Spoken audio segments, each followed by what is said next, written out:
Bonsoir et bienvenue à notre rencontre du plénier du 12 octobre. Good afternoon and welcome to our Committee of the Whole, October 12th, 2023. We'll start this meeting, so I'll need a mover and a seconder at item number 2 for the adoption of the agenda. Proposeur, appuyeur, Mme Bigelow, appuyé de Mme Clément. All those in favor? Against? Carried. On s'en va à l'item numéro 3, Disclosure of Pecuniary Interest. Seeing none, on s'en va à l'item numéro 4, Présentation, Comité Consultant. At 4.1, Mme Seguin is not present right now, so we'll go to item 4.2, South Nation Conservation, the Watershed Program and Services for 2024 and beyond. Presentation done by John Mesman, CEO, and Carl Bikerdijk, Managing Director, Property Conservation Lands and Community Outreach, South Nation Conservation. Go ahead, sir. Merci. Merci, M. le maire et les membres de conseil pour l'invitation de vous joindre ce soir. Je m'appelle John Messman, le directeur général. Mon portfolio comprend les terres protégées et la sensibilisation communautaire. Et puis, Carl Bikerdijk, notre directeur administratif, est également ici pour nous parler à propos des accords municipaux. So next slide, please. South Nation, comme vous le savez, est votre office de protection de la nature locale et nous travaillons pour le compte de 16 municipalités partenaires dans l'est de l'Ontario. Nous avons juridiction sur la rivière Nation Sud et avons élargi au cours des dernières années à la demande de nos municipalités membres pour inclure des zones de la fleuve Saint-Laurent en sud et puis la rivière des Outaouais au nord dans Clarence-Rockland puis Alfred-Pointe-à-Genève. Pour le canton de Champlain, seule une petite partie de votre municipalité relève actuellement dans notre compétence, juste en haut au nord. Cependant, certains de vos conseillers et puis le maire aussi se souviennent peut-être des discussions passées sur l'expansion des compétences et les programmes que nous offrent. Mais aujourd'hui, nous sommes seulement ici de parler à propos des informations, des services qu'on offre aux propriétés privées qui nécessitent une nouvelle entente supplémentaire pour leur permettre à continuer dans la région. So next slide, please. Et pour nous guider à travers ces programmes et leurs existences, nous présentons en anglais et en français, si c'est possible, juste pour que ça soit bien compris, et puis aussi que je promène Carl à participer à cette discussion. So, for most of you, or most of you will be familiar with the provincial changes to the Conservation Authorities Act, which took place in 2021, which included a requirement to categorize some of the work that's mandated by the province, but of course is delivered locally in the region on behalf of our partner municipalities. The previous term of council had some opportunities to participate in our transition plan and our program inventory, and now we're at the point where our board has established new municipal agreements for the continuation of private land stewardship and outreach work, and of course our land securement program. We've already presented to most of our municipalities who've signed on to the agreement, including the City of Ottawa, which pays for approximately 77% of all the work that goes on in the region. The agreement that's included in your agenda package today is for your consideration, and we do have to have these in place by January 1st of next year. Next slide. Donc, pour la CNS, ces programmes et services comprennent et tendances des terres privées, l'éducation et sensibilisation, et l'acquisition des terres protégées. So all of these services have decades of delivery experience in our region, and they've been supported through a variety of different funding sources, including grants and fundraising. With the business case that was circulated to members, you'll notice that we're not proposing any increases in the amount of municipal funding provided for these programs beyond our annual budget that's set by our board of directors. Ce qu'il faut maintenant, c'est établir une nouvelle entente seulement pour les municipalités. Donc, nous donnons brièvement un aperçu de ces programmes dans les prochaines diapositives, juste pour votre information. Next slide, please. SNC has planted over 4 million trees since the program was first launched in 1990, which has been an incredibly important effort in our region. Of those 4 million trees, over 100,000 have been planted in your municipality. Until 2020, we did average about 75,000 trees each year. However, we saw a pretty big increase during the pandemic. That number rose to about 200,000, and now we're looking at a program that deals with about 100,000 trees being planted each spring. The program is largely supported by Forests Ontario's 50 million tree program, which does provide subsidies to landowners for planting projects. And we do also offer an over-the-counter program for smaller sites that aren't eligible for federal subsidies. We also partner with our municipalities to support free tree pickups in our municipalities each spring, and that's a recommendation from our Forest Conservation Initiative. Il convient de noter même que si la subvention de Forests Ontario, il fournit des fonds importants pour le programme, mais ça ne couvre pas tous les coûts de la programme. Nous avons ajusté notre barème de frais cette année pour la plantation d'arbres afin d'améliorer les recouvrements des coûts. Mais le soutien prévenant de la municipalité est toujours nécessaire pour fournir un programme complet. Next slide. SNC's Clean Water program has been providing cost-share grants for projects that improve water quality since 1993. Grant rates do vary with maximums depending on the eligible type of projects that we're looking at. Water courses in our region still contain some of the highest phosphorus loading in the entire province, which form part of the reason why this program was first established in the 90s. The graph on the slide demonstrates the amount of funding that have been allocated by project type, and so you'll notice that the nutrient management related projects do account for the majority of the funding here. And inside the business case, vous pouvez voir aussi que ce programme a approuvé 13 millions de dollars en projet dans toute la région, ce qui représente un investissement local dans votre économie. Et sur ces 13 millions de dollars, seulement 1,6 million de dollars en venant de les municipalités. I'll go next slide. Over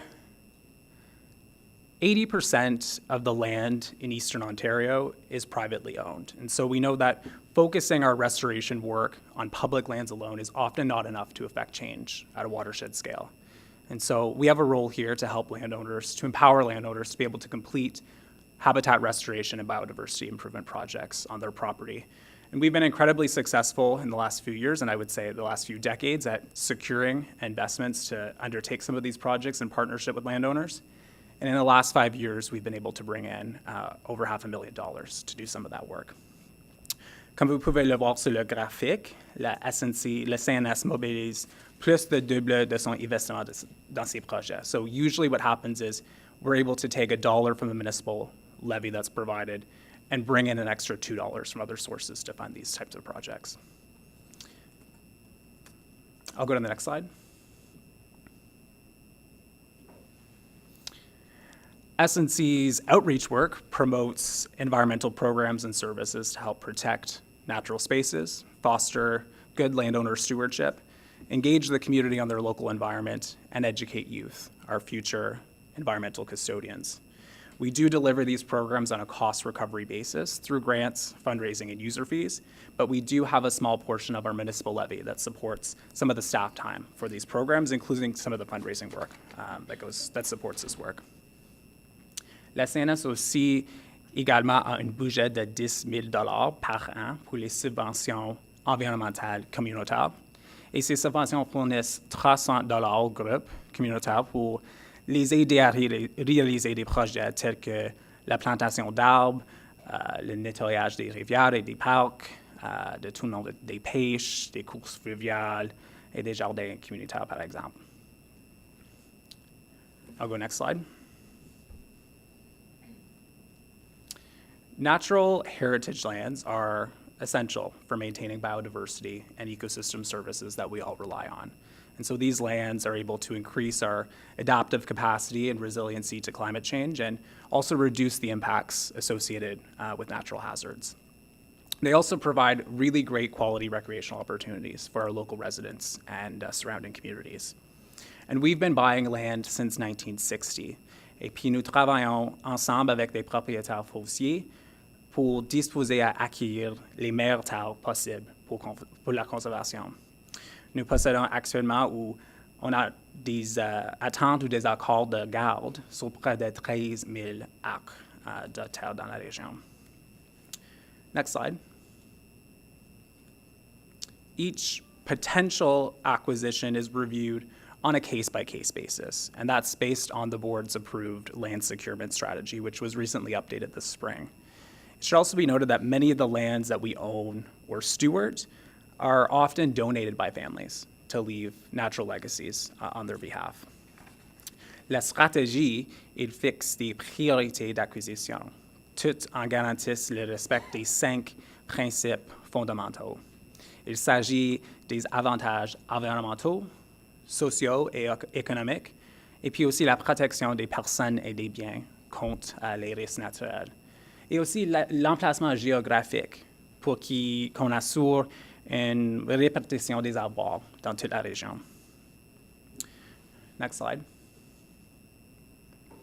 So to recap, these programs and services that I highlighted quickly to try and stay on time here do require a new cost apportionment agreement for them to be able to be continued 2024 and beyond. So within the agreement, we've put our private land stewardship activities and outreach together with some municipal levies supporting the delivery of these programs. And this area within the agreement also includes the cost share funding for the Clean Water Program and the Community Environmental Grants Program. L'estimation pour le budget de 2024 s'élève à 3,88% de la contribution totale au prélèvement municipal. Go to the next slide. The municipal levy for conservation land securement supports acquisitions, but also some of those related ancillary costs, including appraisals, surveys, and some of the legal work involved. It's important to note that S&C does leverage that municipal contribution, much like the private landowner stewardship projects that happen on private property. And so we're able to use that money to bring in additional federal funds to help secure land for conservation in the region. And so just in the past few years, we've been able to receive well over $1 million from the federal government to meet some of their commitments for public land ownership. And so in the last few years alone, we've been able to bring in $3 for every $1 of municipal money that's spent on this program, which is great value for that work. Donc, environ 8,13% des prélèvements municipaux est alloué à la sécurité des terres protégées en 2024. And so of note in particular on this one is that the municipal funding was previously identified in our budget as a forested land acquisition levy, and so some members of council might be familiar with that language. But with the updates to the Conservation Authorities Act, we've been asked to roll these levies into one. And so this agreement kind of also helps us ensure that this money stays directed and dedicated to this type of work. If we go to the next slide. Here's some fun numbers. The municipal levy support for these programs is apportioned among our member municipalities in the region. And so we do this with a modified current assessment value that's provided every year by the Ministry of Natural Resources and Forestry. And the 2023 levy amounts in general are included on this slide just for comparison, and it's expected that these numbers will be pretty similar for next year. And if we go to the next slide, in our final slide, I'll pass things over to Carl to talk a little bit about the agreement, the next steps, and the report that's included on your main agenda package. Thanks. Thank you. Good evening. As John already said, this is something we have to do because of a provincial mandate, but it's also a good opportunity to come out and speak to you all and tell you about what we do in the municipality and in the region. We feel quite strongly that we wanted to have one agreement with all 16 member municipalities. As John has said, many of our municipalities have already passed a council resolution, a bylaw to sign this agreement. And we wanted to reinforce the watershed approach, that this is something that we're all in together, that the health of the region is responsibility of all of our member municipalities, which is why we have one agreement to be signed by all of our members. It allows us to spend up to 12% of the levy. So we're not asking for any new funds. It's the same status quo that we've always been doing. We just now have to tell you how much of our levy we're apportioning to this type of agreement. So this agreement allows us to spend up to 12% of that levy each year on these types of services. It will be for 5 years with a 5-year with a renewal for 5 years. After that 5-year term, we'll review it together with the municipal staff and make sure that everyone's still happy, and at that point it will automatically renew. It just saves the administrative burden of having to, come before a new council, and for our staff to come and have to present, and for all the paperwork to be done in a legal review. So with that, I'll turn it over to any questions, and thank you for your time. Thank you very much, Mr. Mesman and Mr. Barkerdale. At this time, any questions from council? I guess the presentation was pretty good, and thank you for preserving as much forest as possible and replanting trees. I think in our region is very important. A lot of deforestation has happened in the last 20 years, and still some places is happening. Very hard for the township to impose a regulation in regards to plantation or trees, but thank you for your kind work, and look forward in doing more in the future. Madame Clément. Merci, Monsieur le maire. Comment vont vos forêts de plantation? Comment qu'ils sont? Parce que la plupart du temps, c'est l'arbre qui est plus vieux, qui aide aux plus jeunes. Quand vous mettez toutes la même, ça n'a pas de... C'est combien? Sont-tu belles, vos forêts que vous avez plantées? Je suis curieuse. Oui, il y a plusieurs sortes de forêts. La majorité de nos forêts sont dans un état naturel. Donc, il y a plusieurs espèces et ça fonctionne préférablement facile. Donc, quand des choses comme la grille de frêne viennent dans la région, les forêts naturelles où il y a beaucoup de la biodiversité, beaucoup d'espèces, ça fonctionne bien. Mais il y en a beaucoup de nos forêts qui sont des plantations. C'est seulement juste une espèce de conifères. Et des fois, c'est difficile to manage, especially with severe storms. The Derecho was a huge hit to some of our properties, just much like the United Counties of Prescott-Russell. And just recently, récemment, on a annoncé un nouvel programme pour les boisés privés. This one is not included in this agreement because we were able to get some federal funds for, but we did just launch last month a woodlot recovery program for private owners to help them restore their woodlots when they get damaged, whether it's from invasive species or a big storm, and we're able to help them restore their own forests as well. Oui, puis en ayant les arbres plus vieux, puis on peut mettre des petits arbres dans ça, c'est quand même... C'est Exactement. win-win, ça, c'est certain. Oui. Exactement. Oui. Merci, Madame Clément. Mr. Bart? Thank you. Your woodlot recovery program you just mentioned, is that retroactive or is that on a go-forward basis? Yeah, so we were fortunate that we had some success with the advocacy, that our municipalities supported us with the province and the feds, and so we are able to retroactively approve individual compensation for owners if they spent time cleaning up their forests after the storm. So it'll be retroactive to May of last year. And it will be available for 5 years, I should note. Thank you, Mr. Barton. Any other questions, comments? So your agreement will probably come back at council meeting on October 22nd for its approval. So thank you for the presentation again. Of course. Thanks, have a guys. nice evening. Appreciate it. Thank you. Merci. Want to apologize to South Nation Conservation. I was supposed to read a statement before, so you've been televised on YouTube, so just advise you. Well, thank you. We expect it now. It's all good. Thank you.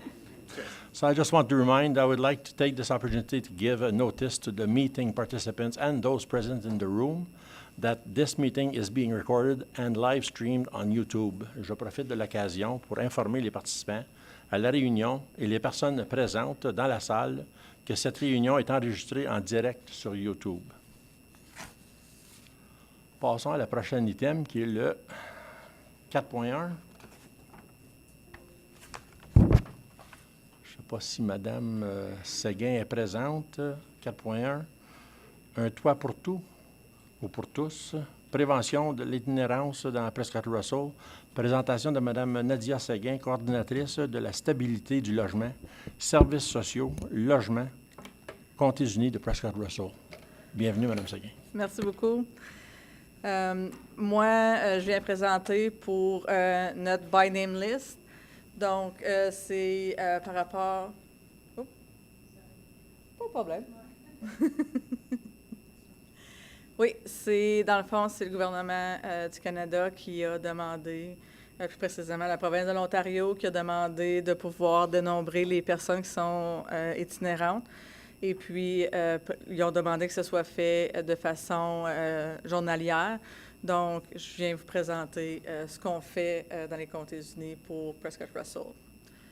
Tu peux changer la slide. Chaque nuit, plus de 35 000 hommes, femmes et enfants canadiens dorment dans un refuge ou à la rue. Au cours de l'année, plus de 263 000 Canadiens connaîtront l'itinérance. Malheureusement, Prescott Russell n'est pas épargné. Je change la slide. Prêt pour zéro Canada est une organisation que les comtés unis ont choisi pour nous aider à remplir tous les formulaires du gouvernement, les étapes qu'on doit faire à chaque temps de mois pour être en mesure de répondre aux critères puis d'offrir un bon service. Nous, on a une conseillère qu'on rencontre à tous les mois. Puis on parle des avancements qu'on a, des situations qu'on a de la difficulté à passer par-dessus, puis elle nous aide avec ça, puis à nous dire, à nous guider à quelle étape qu'on est rendu dans le plan. Tu peux changer la slide. L'aide qui est apportée aux collectivités, c'est qu'on adopte des pratiques éprouvées, on déploie plus efficacement les ressources existantes, on utilise des données en temps réel, avoir une conception centrée sur l'humain pour améliorer les performances, engager un leadership du gouvernement, du secteur privé, du secteur humanitaire, afin d'obtenir de nouvelles ressources et éliminer les obstacles politiques, connecter les collectivités les unes aux autres pour innover, l'acquisition de connaissances et la résolution de problèmes en groupe, donc travailler ensemble et moins en silo. Je vais aller à la prochaine slide. Définir c'est quoi l'itinérance ou le sans-abrisme. Prochaine slide. Donc, l'itinérance, c'est une situation qui est temporaire. C'est une situation qui pourrait être comme moi, je me sépare avec mon conjoint, puis je vais rester chez ma mère, donc je suis en état d'itinérance parce que je n'ai pas de place à rester à moi. Donc, je me cherche une place à rester. Puis maintenant, en 2023, c'est très difficile de se trouver un logement. Donc, on peut rester chez des amis, chez des membres de la famille, dans un refuge pour personnes sans abri, personnes ayant vécu de l'abus. Les résidences pour santé mentale sont inclus aussi, résidences pour personnes âgées. Dans une tente remise, dans la rue, moi, j'ai eu une personne qui vit dans un storage unit. Donc, ça, c'est tous des endroits qui demandent que les gens ont besoin de logement. Prochaine slide. Qu'est-ce que notre liste nominative? Notre liste nominative, c'est une série de questions qui, les datas, les informations sont collectées sur une page Excel qui nous donne c'est quoi le portrait de la personne qui est en situation d'itinérance, quelle municipalité, c'est quoi le genre, c'est quoi le sexe, quelle est cette personne qui entre dans le système de l'itinérance puis qu'il a besoin d'aide, de support. Prochaine slide. On va essayer de voir si la vidéo fonctionne. C'est une vidéo, je ne sais pas si...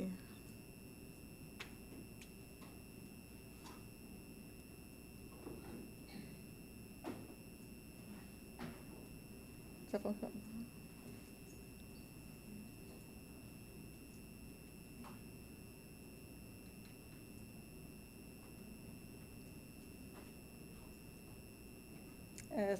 Est-ce que c'est une vidéo? Tu veux-tu attendre? Ah, OK. Ça ne fonctionne pas? Parfait, on va passer au suivant. La liste est en temps réel et hautement confidentielle. L'objectif, c'est d'identifier les personnes en situation d'itinérance, identifier les besoins de chacun, identifier les besoins en logement par municipalité dans Prescott Russell, évaluer le rendement du système, puis revendiquer les politiques et les ressources nécessaires pour mettre fin à l'itinérance. Donc, avec toutes les collections de données qu'on fait, on va être en mesure de demander aux municipalités, demander à nos partenaires communautaires de nous aider avec certains objectifs qui ont été analysés puis qui ont été identifiés dans les données. Puis le gouvernement aussi regarde les données, puis c'est de là qu'on va peut-être pouvoir être en mesure de faire des demandes un peu plus à haute échelle. Prochaine slide. Mais nos statistiques. Prochaine slide. Présentement, dans Prescott Russell, il y a 52 personnes qui sont en état d'itinérance, 19 femmes, 33 hommes. Prochaine slide. Il y a 33 personnes qui sont des adultes, 12 personnes qui c'est une famille avec enfants, soit un couple avec enfants ou parents seuls avec enfants. Il y a 2 couples et une personne une jeune de 16 à 25 ans. Prochaine slide.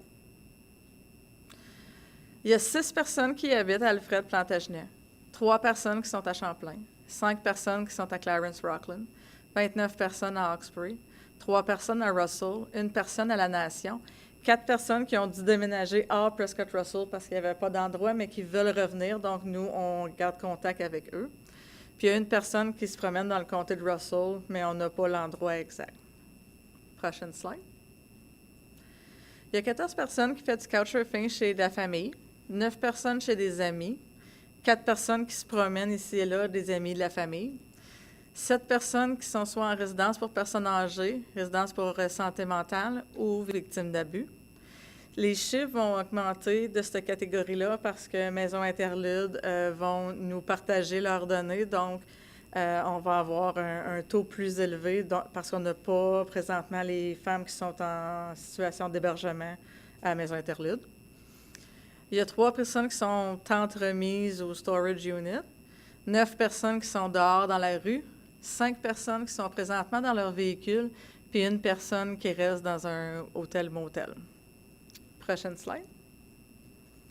6 personnes qui sont sur le CPP, 16 personnes qui sont sur Ontario Travail, 22 personnes qui sont sur ODSP, 2 personnes qui ont un emploi à temps plein, 2 personnes qui ont un emploi à temps partiel, 1 personne qui n'a présentement aucun revenu, 2 personnes qui ont choisi de ne pas nous dire leur revenu ou que c'est des personnes qui nous ont pas mentionné leur revenu, puis 1 personne qui est sur la WSIB.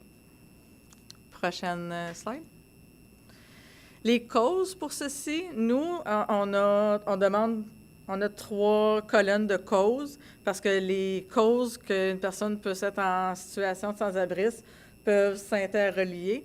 Donc, 4 personnes qui ont des problèmes interpersonnels, 14 personnes qui ont des problèmes familiaux, 5 personnes des problèmes judiciaires, 5 personnes problèmes financiers, 24 personnes problèmes de logement. Prochaine slide. Les causes interpersonnelles, victimes de violence par le propriétaire, par un ami, de la discrimination, problèmes familiaux, conflits avec le conjoint, membre de la famille, victimes de violence par un conjoint-conjointe, parents ou membres de la famille, séparation, divorce, problèmes de santé, maladie, limitation physique, limites d'apprentissage ou cognitive, problèmes de santé mentale, problèmes de consommation de substances, problèmes judiciaires, incarcération, libération de prison avec ou sans condition, ordonnance de non-contact, problèmes financiers, revenus insuffisants, aucun revenu ou en attente de revenu, problèmes de logement, frais de logement trop élevés, expulsion, infestation, conditions insalubres ou dangereuses, conflit avec le propriétaire ou co-résident, plainte de bruit, dommages ou à cause des animaux. Maintenant, les propriétaires souvent vont dire, ma mère, mes enfants s'en viennent rester dans mon logement, donc vous devez quitter. Mais par la suite, le logement est reloué à prix plus élevé qui est le prix qui est sur le marché comme présentement. Prochaine slide.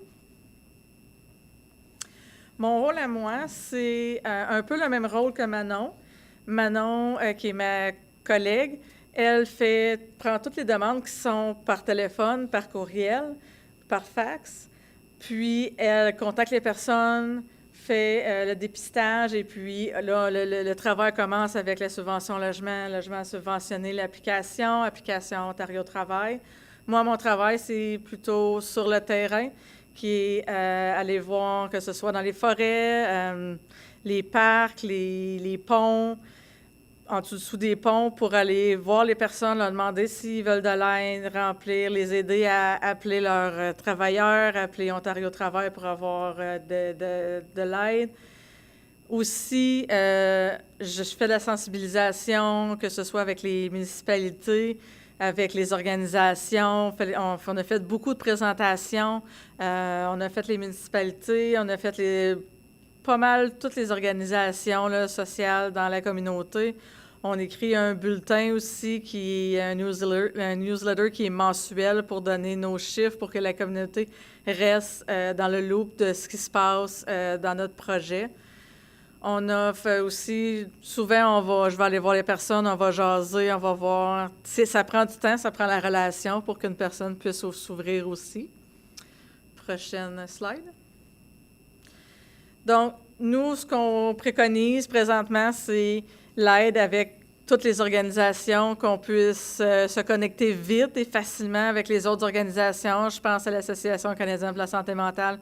Ils nous font des références. Nous, on va voir les gens. La personne nous rappelle, OK, voici la situation actuelle. Donc, nous, on a une meilleure vision de où la personne est rendue dans son cheminement, puis si on peut l'aider davantage ou si la personne n'a plus besoin d'aide. Prochaine slide. On a un comité maintenant qui est composé des paramédics communautaires, officiers de règlement, la PPO, puis AGH.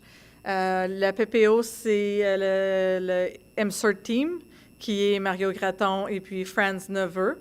Franz fait partie de l'hôpital général, un intervenant social. Ils viennent avec moi parce que je ne peux pas, malheureusement, aller toute seule rencontrer les personnes parce que ça serait dangereux pour ma sécurité.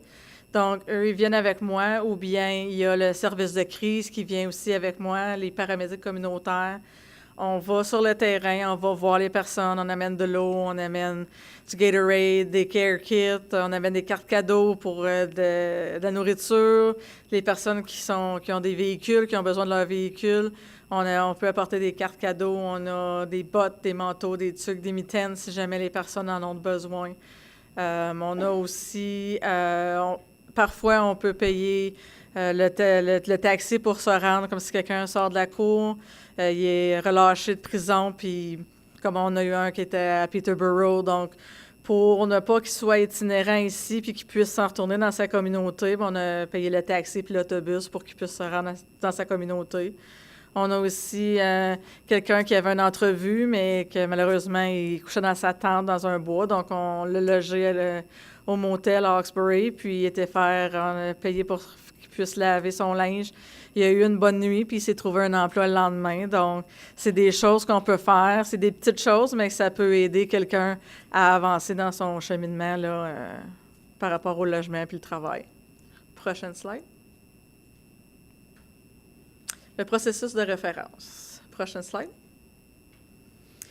Nous, on dessert les personnes de 16 ans et plus. C'est certain que si on a un jeune de 16 ans et moins, on va contacter Valoris pour qu'ils puissent, eux, pouvoir plus les aider parce qu'ils ont plus les ressources. Prochaine slide. L'information qu'on a besoin, il y a le nom, la date de naissance, le numéro de téléphone, la langue, puis sa situation actuelle. Comme j'ai dit tantôt, ça peut être envoyé par le courriel qui est la bnl.lpn@prescottrussell.on.ca. Ça peut être envoyé par la poste, le télécopieur, ou vous pouvez nous appeler. Prochaine slide.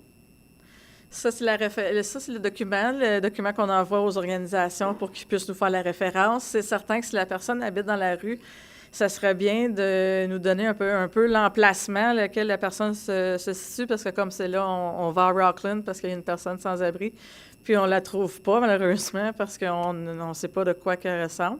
Mais on a des gens qui nous disent qu'elle est là, qu'elle est couchée sur un banc de parc. Donc, on tente de la trouver, mais avec un peu plus d'informations, ça va être un peu plus facile. Prochaine slide. Suite à la référence, Manon va appeler entre 3 semaines à 1 mois, fait un retour sur les personnes, les appels, les contacts. Moi, je retourne aux environs de 2 à 3 semaines. Là, on fait le tour des places, puis on parle avec nos clients, savoir où sont rendus leur situation. On obtient des consentements pour qu'ils puissent être sur notre liste nominative. On complète des demandes de logement si la personne est intéressée. On peut donner une priorité de logement si la personne accepte d'être sur notre BNL. Donc, elle a un statut prioritaire sur les logements subventionnés sur la liste, comme les femmes qui sont victimes d'abus. Aussi, oui, j'ai tout dit. Prochaine slide. Donc, on aimerait être en mesure de pouvoir vous envoyer notre newsletter, vous envoyer les nouveautés qu'on a ou peut-être des problématiques qu'on a dans votre municipalité qu'on aimerait jaser avec vous. Qui serait la meilleure personne à laquelle je pourrais contacter, communiquer?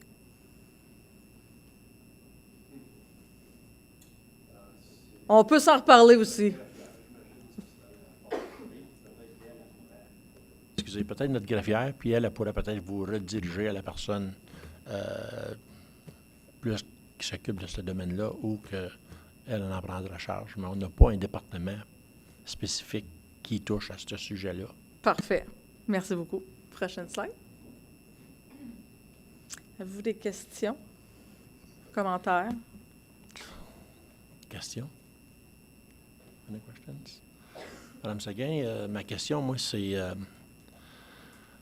par capita, Prescott Russell se situe où dans la région? On parle de Lanark, on parle de Stormont-Dundas, peut-être Cornwall, peut-être Ottawa. On est-tu élevé à 52 versus le montant de population? On est 89, 90 000. On regarde Ottawa qui sont 1 million. Est-ce que les chiffres se comparent ou bien on est bas? Pas en disant qu'on est chanceux, parce que ces gens-là ne sont pas chanceux. Mais est-ce qu'on se situe? Est-ce que vous avez ces données-là? Présentement, on n'a pas de comparaison. Puis, c'est difficile à dire parce que souvent, quand on regarde du couchsurfing, on n'a pas tous les résultats. Nous, on n'a pas de shelter. Donc, on ne peut pas vraiment se comparer avec le Nord qui ont un shelter, Ottawa qui ont des shelters. Fait que c'est plus difficile de se comparer. Par contre, moi, je suis arrivée au mois d'avril. Au mois d'avril, il y avait une vingtaine de personnes sur la liste nominative, puis là, on est rendu à 52. Donc, ça l'augmente au lieu de diminuer. Mais on fait un fort travail pour pouvoir les aider. Puis sur le côté de l'éducation, est-ce que ces gens-là ont la chance de peut-être participer dans un programme ou dans un avenue où c'est qu'ils pourraient peut-être se rediriger ou se recycler pour un meilleur futur? Parce que ces gens-là, habituellement, le moral est à terre. Ils n'ont pas d'espoir. Ils sont à bout de souffle. On sait que les temps durs depuis le COVID a fait les choses très difficiles, même pour les bonnes personnes. Il y en a qui ont de la misère quand même. Est-ce qu'il y a quelque chose? Y a-t-il un programme que vous offrez ou que c'est juste on paye puis bye? Donc, nous, ce qu'on fait, dans le fond, c'est que quand moi, je vais voir les personnes ou quand Manon parle aux personnes, nous, on peut faire des références à l'Association canadienne de santé mentale, à AGH. On travaille beaucoup en partenariat. On fait des références pour le centre d'emploi.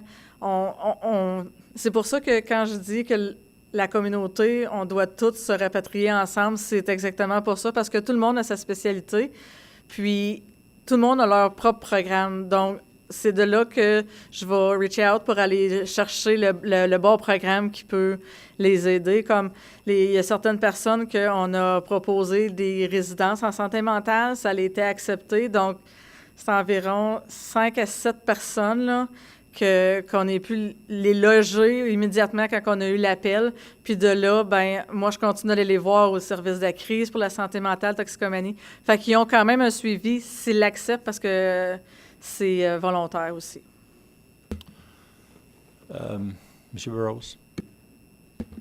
Une question, Mme Seguin, sans rentrer dans tous les détails. Est-ce que vous êtes au courant qu'il y a 2 personnes que moi je sais, que j'ai vues dans des stationnements à Hawkesbury, qui couchent dans leur véhicule, puis ça, c'est des personnes qui travaillent. Est-ce que ces personnes-là sont sur votre liste, sans rentrer dans les détails? J'en ai. Par contre, ça serait difficile de dire si c'est les mêmes. Mais si vous voulez me contacter, moi, je peux me promener puis aller rencontrer les gens. Pas de problème. Parfait. Je peux-tu avoir votre numéro d'extension à l'ouvrage? On n'a pas d'extension. Quand vous appelez, vous sélectionnez pour les logements subventionnés, puis vous dites Nadia Seguin, puis ça va aller à mon poste tout de suite. On va être en contact avec vous. Parfait. Merci beaucoup. Merci, M. Rose. Autres commentaires? Any other comments? Questions? Mme Clément? Je pense qu'on doit continuer aussi avec les banques alimentaires. On a souvent des restants, on a souvent des canages qui sont encore dans bonne date. Ah, on ne mangera pas. Ou souvent, je pense qu'on peut recycler puis aider là, surtout, si on n'est Oui. pas capable d'aider ailleurs.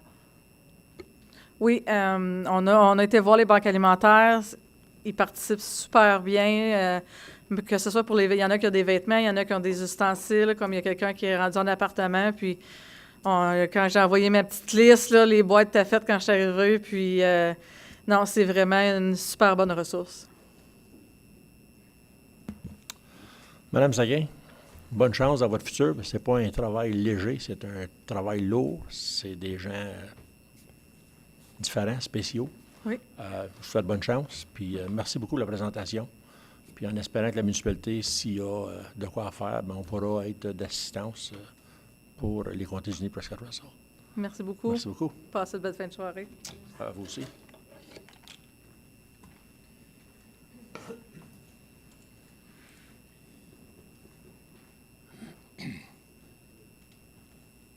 Good to go?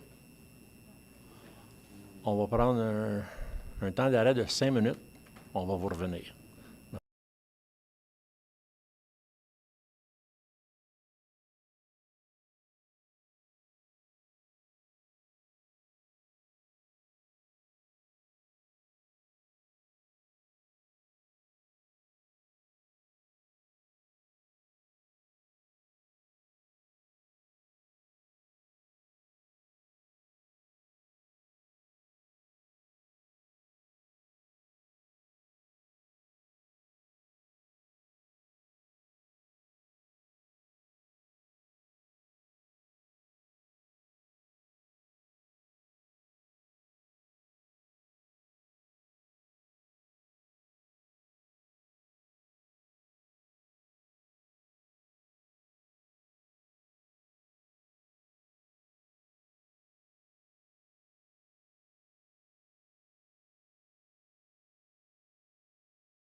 De retour, we are back.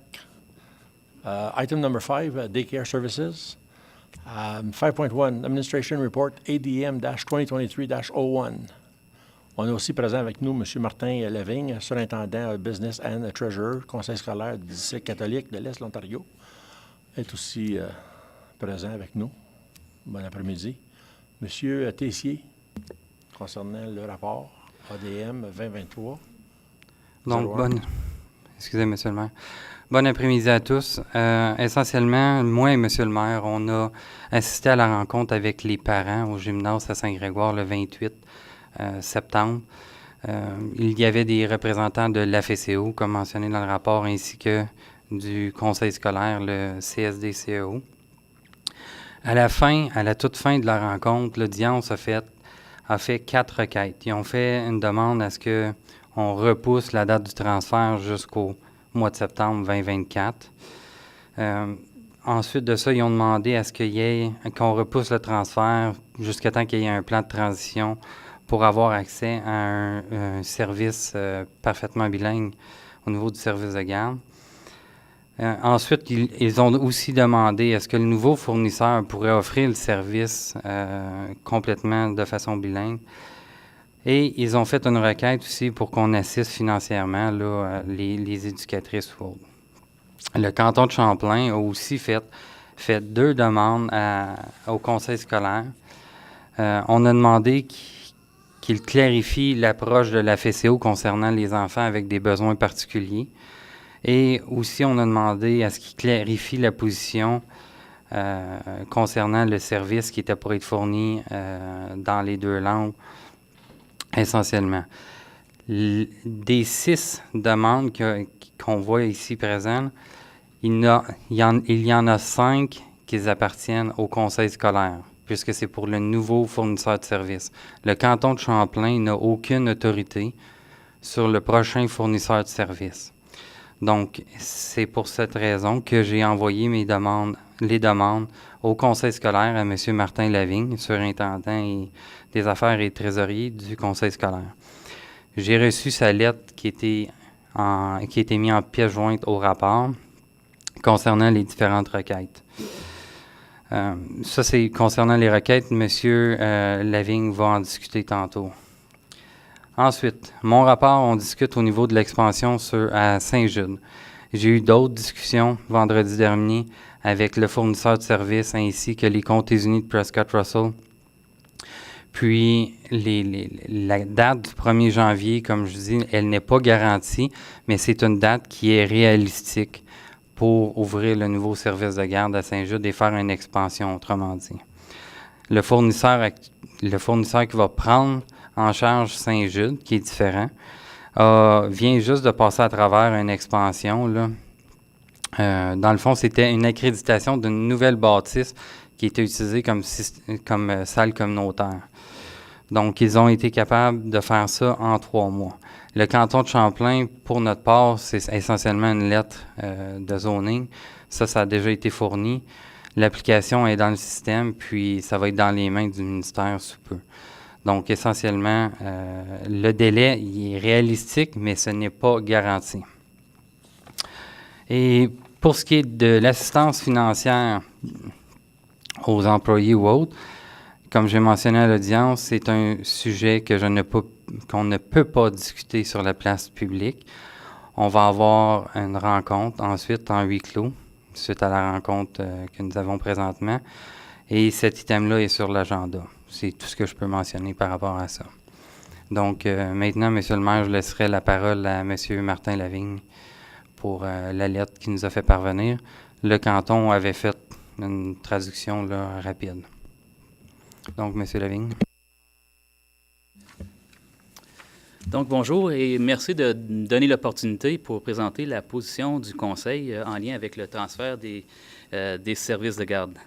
And I would like also to thank Mr. Riopel for being present on the 28th of September to expose the township's, the council's position on the transfer of the child care provider. And So it was a good meeting. Was it the most joyful meeting? Maybe not, to be honest, but at least we were able to hear from the parents present, some of the employees, their views on this matter. So that was helpful. And I'd like also to thank my colleague here, Kevin, for making it easy during the transition and stuff, and the collaboration that's been going on with the Township. And also I'd like to thank the Township for those many years of services. It was a fruitful association between the school board and the council, Champlain Council. So I'd like to thank you very much for that. So we took it as a surprise when we heard that you were going out of the childcare business, and we understand your position. And so from what I heard on that meeting the other night, was one thing, like one question, whether we could maybe reconsider the 1st of January as a potential date for the transfer.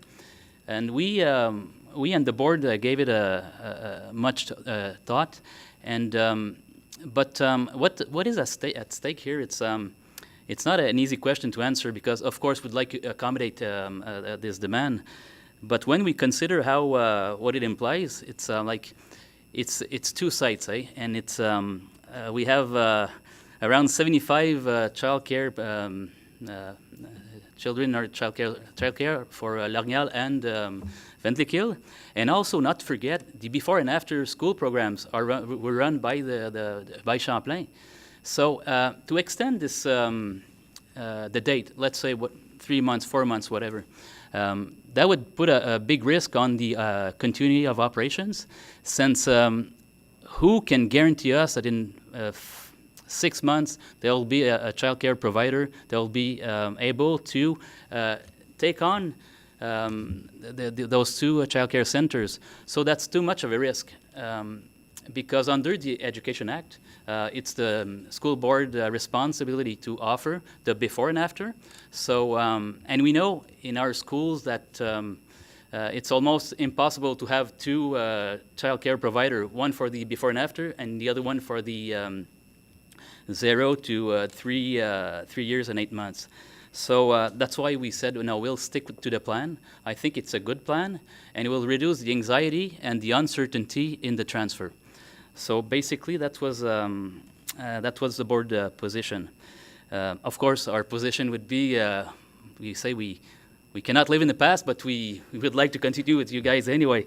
But this being said, the other thing I was really surprised, because on that evening, what I've heard is was as if this new provider was too French, okay? Because what we expect from all of our employees in our schools and in our child care program, it's to be able to speak both languages. But I think that what went wrong in the message is that we just took granted that because you're francophone, you're bilingual by all means. But in this case, and just to support what I'm saying right now, is if you apply for a job at the school board or any of our child care provider, you'll be asked some questions in English, because we want to make sure that you're able to make communication with our parents, because even our school, we have a great percentage of our parents who are bilingual, unilingual, or whatever languages, so we need to be able to communicate with them, and especially with the children. So that was a misconception, I think, of saying we have unilingual French only in our child care centers. And you know, as much as Ventliquille we've talked, it's a bilingual community, but it's like that in Russell also. It's like that in Cornwall also. So we have schools spread out in the 5 counties, and we know how to deal with these issues. So anyone who's working for us will be able to at least being able to speak both languages. So we're not in favor of unilingualism, but our recipe is, if we can have them the earliest in their age development, and we expose them to both official languages, then there's a great possibility that, after they graduate from our schools, they'll be fluently bilingual and a much higher efficiency that I'm able to show tonight. So that I really needed to rectify. Also, some parents express, what about all the printed documentation? Well, yes, it will be in French. And one parent told me, said, you know what, I'd like to have it in English, and what can you do? What can the provider do? So for those who would like this, there's one document that's important. It's the parents' guide, okay, to the services.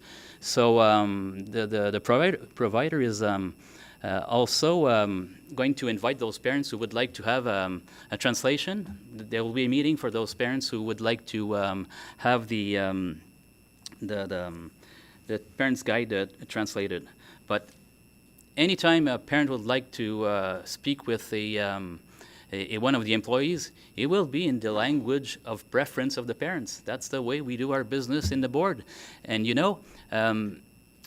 it's one question I asked the provider. I said, how do you know if they're bilingual when you hire them? Like, it was a tricky question, and she gave me the answer. She said, well, we ask our questions in English during the interview. Otherwise, there's no way we can know. So,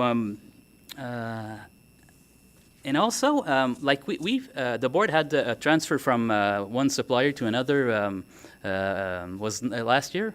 Okay, one thing that the parents look for is a seamless transition. Okay, and how seamless it can be? Well, if it's the same employees that were working before and now they're working for the next provider, that's the best seamless transition for the kids, for the parents. Okay, so in our communities where we did the same, I think it's almost 100% of those who applied for a position in the next provider, they were hired.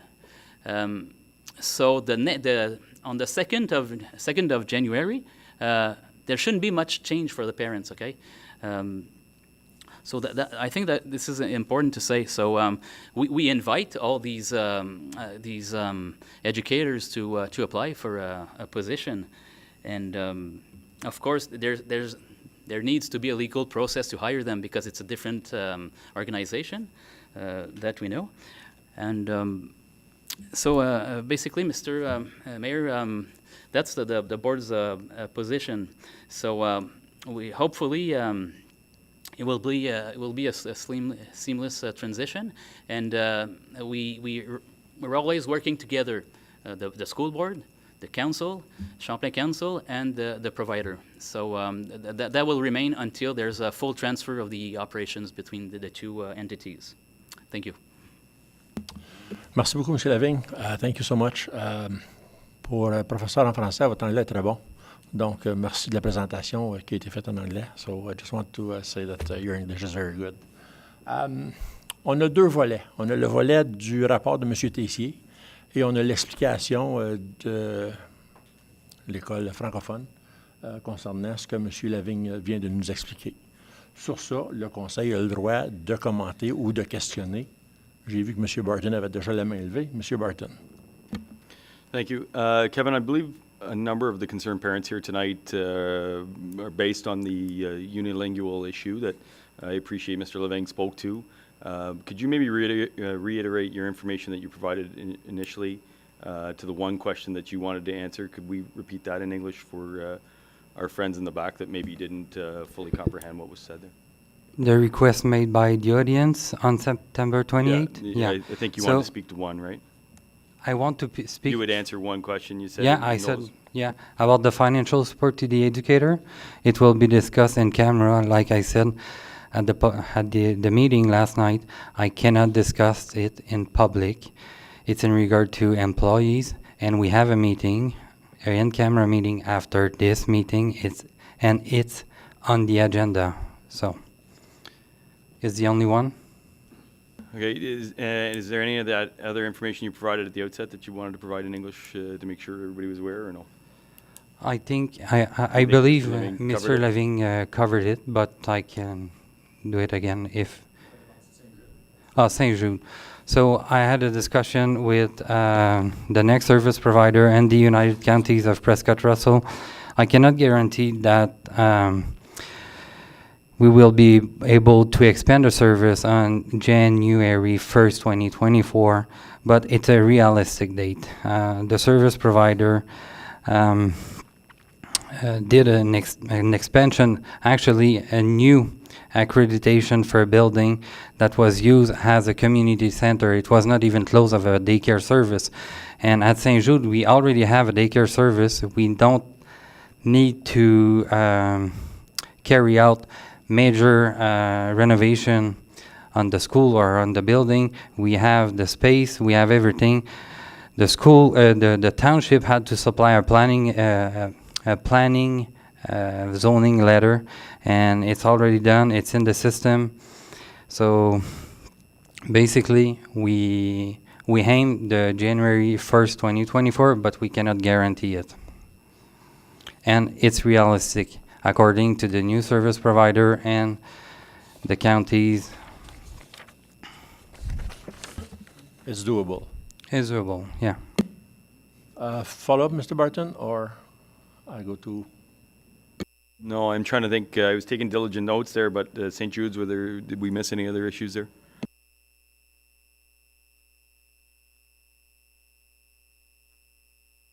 Do you want to talk about the extension? It's pretty clear that the school board doesn't want to extend, so he's done the presentation in English, so that was commented. Mr. Minor? Thank you, Mr. Mayor. If I permit, I'll ask the question in English, and I'll ask it of Mr. Leving. I know you've touched in your presentation the language issue, and that people should get service served in their language. The one thing that was mentioned, and we received a lot of letters from the parents, and we all received them, so I read them. And what in the day-to-day operation, if there's some kind of a journée pizza or just something special that is going to go on, like Halloween or something like that, is there no way that the provider can send the information out bilingually? I'm sorry, that's the end of your question. I missed, Mr. Minor. Sorry.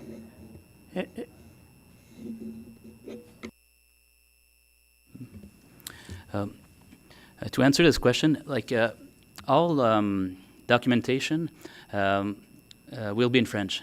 Okay, maybe on some certain occasion it will be to the childcare provider to decide if he wants to make bilingual document. But our position is, even in our school, it's up to the school to decide whether some kind of documentation will be done in both languages or in French. So that I cannot guarantee. It's up to the childcare provider.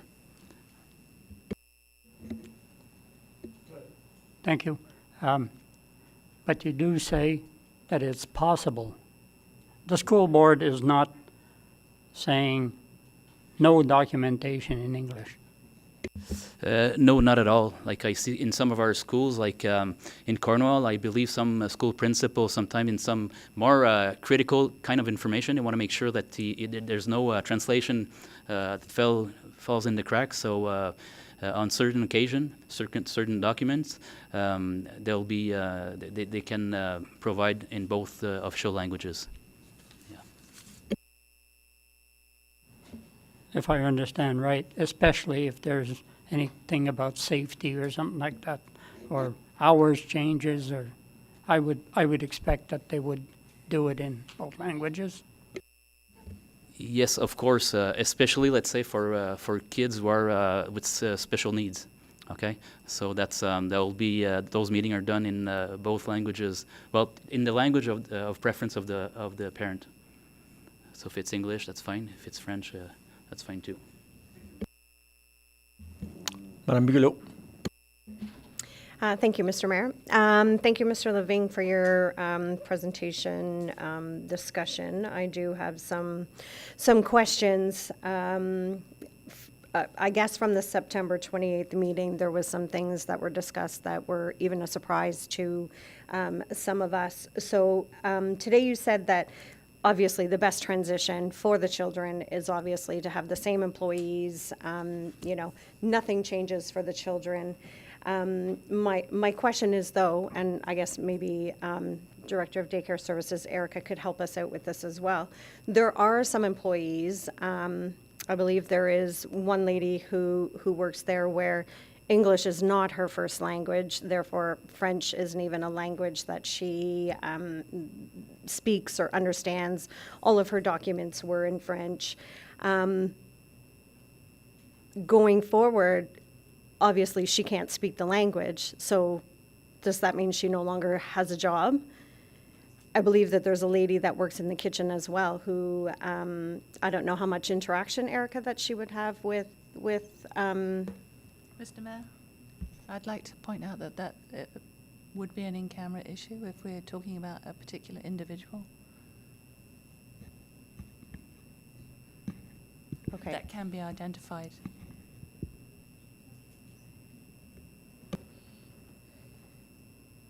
But we're discussing the employees and having to speak French and English.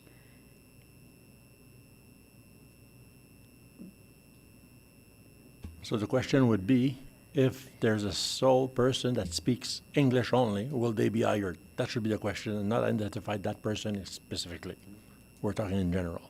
I think that would be the proper question, in my opinion. You're identifying a specific person at the daycare. Now it's Outlaw, but if he wants to answer, it's fine. If not, we're not going to answer because we're specifically aiming at one person. So there are some employees that have been employed with the Township of Champlain that are not bilingual. They've been there for a long period of time.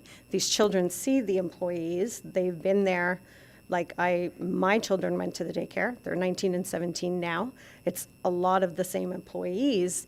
At that time, they were not hired because they were bilingual or not bilingual. So my question is we want this to be the same, we want this to be a good transition. So how do we go forward having the same daycare providers that they've had when when some of them don't speak the language? Thank you for the question. In general terms, that would be the employment process of the childcare provider that would determine if she's able to pass the whole interview process at the end. But maybe the way I can answer this is when we're saying it could be an Anglophone who the second language is French. They're welcome, and the opposite also. They're welcome to apply for the process. There's maybe one issue that the board will never let go. It's a question of bilingualism. If you get into our board or our partners, that you need to be sufficiently bilingual, and maybe that's where we can work with the employees in the that are applying for the position. Is, let's say we have an employee that's maybe not the greatest bilingual person in the world, but she's able to use a few words of French, and these words, they make up maybe for 75% of the words they use in the child care center on that day, on a regular day. So then there are some consideration, and even the board, when we if we think that the proficiency in one of the two languages is not at par, well, we can hire with a condition. And the condition could be, well, in the next, I'm talking about the school board. In the next year, we'll be able to give you some French courses or English courses to help with your proficiency in both languages. And after that period, if you pass the test, fine, you're a regular employee. So we're able to work on these. If someone has a level of bilingualism that is workable, we can move forward with some of that. But to hire on the first with no condition unilingual, whether it's French or English, that would be a long stretch for us because in the Cornwall region, many of our kindergartens speak English only. So if it's a unilingual French person in that classroom, then we have a security issue. I think we're in the diploma business, so we have some continuing education where we can help people to, in French or English, to develop a level of bilingualism that will help them get a job in our schools.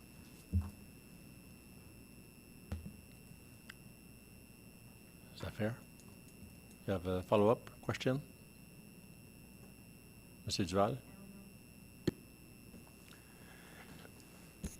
Yeah, Mr. Levine, you said that whenever the kids come into school, you'll be talking to them in English.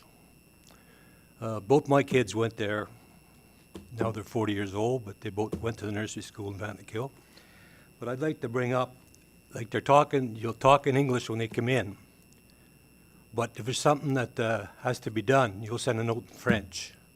Like to me, if we're signing an agreement with you, I will make sure that if they get a note, an English parent, it be in English.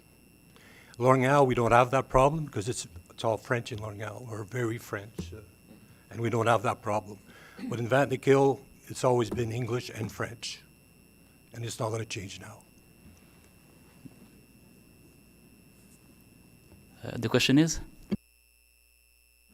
The question is, we would like, any time that's information sent to the parents, if they're English, it's in English, not just in French. Thank you. I heard the comment. Mr. Burrows? Monsieur Leving, can I ask you this following question? Bilingualism seems to be of importance to you. Can you not make all documents, all correspondence in both official languages, in French as well in English, instead of going if we're requested, it will be done in English or in French, but French will be standard? Why not just do it completely bilingual? That has not been our board position regarding documentation, though, so I cannot give that assurance or that commitment to the council tonight.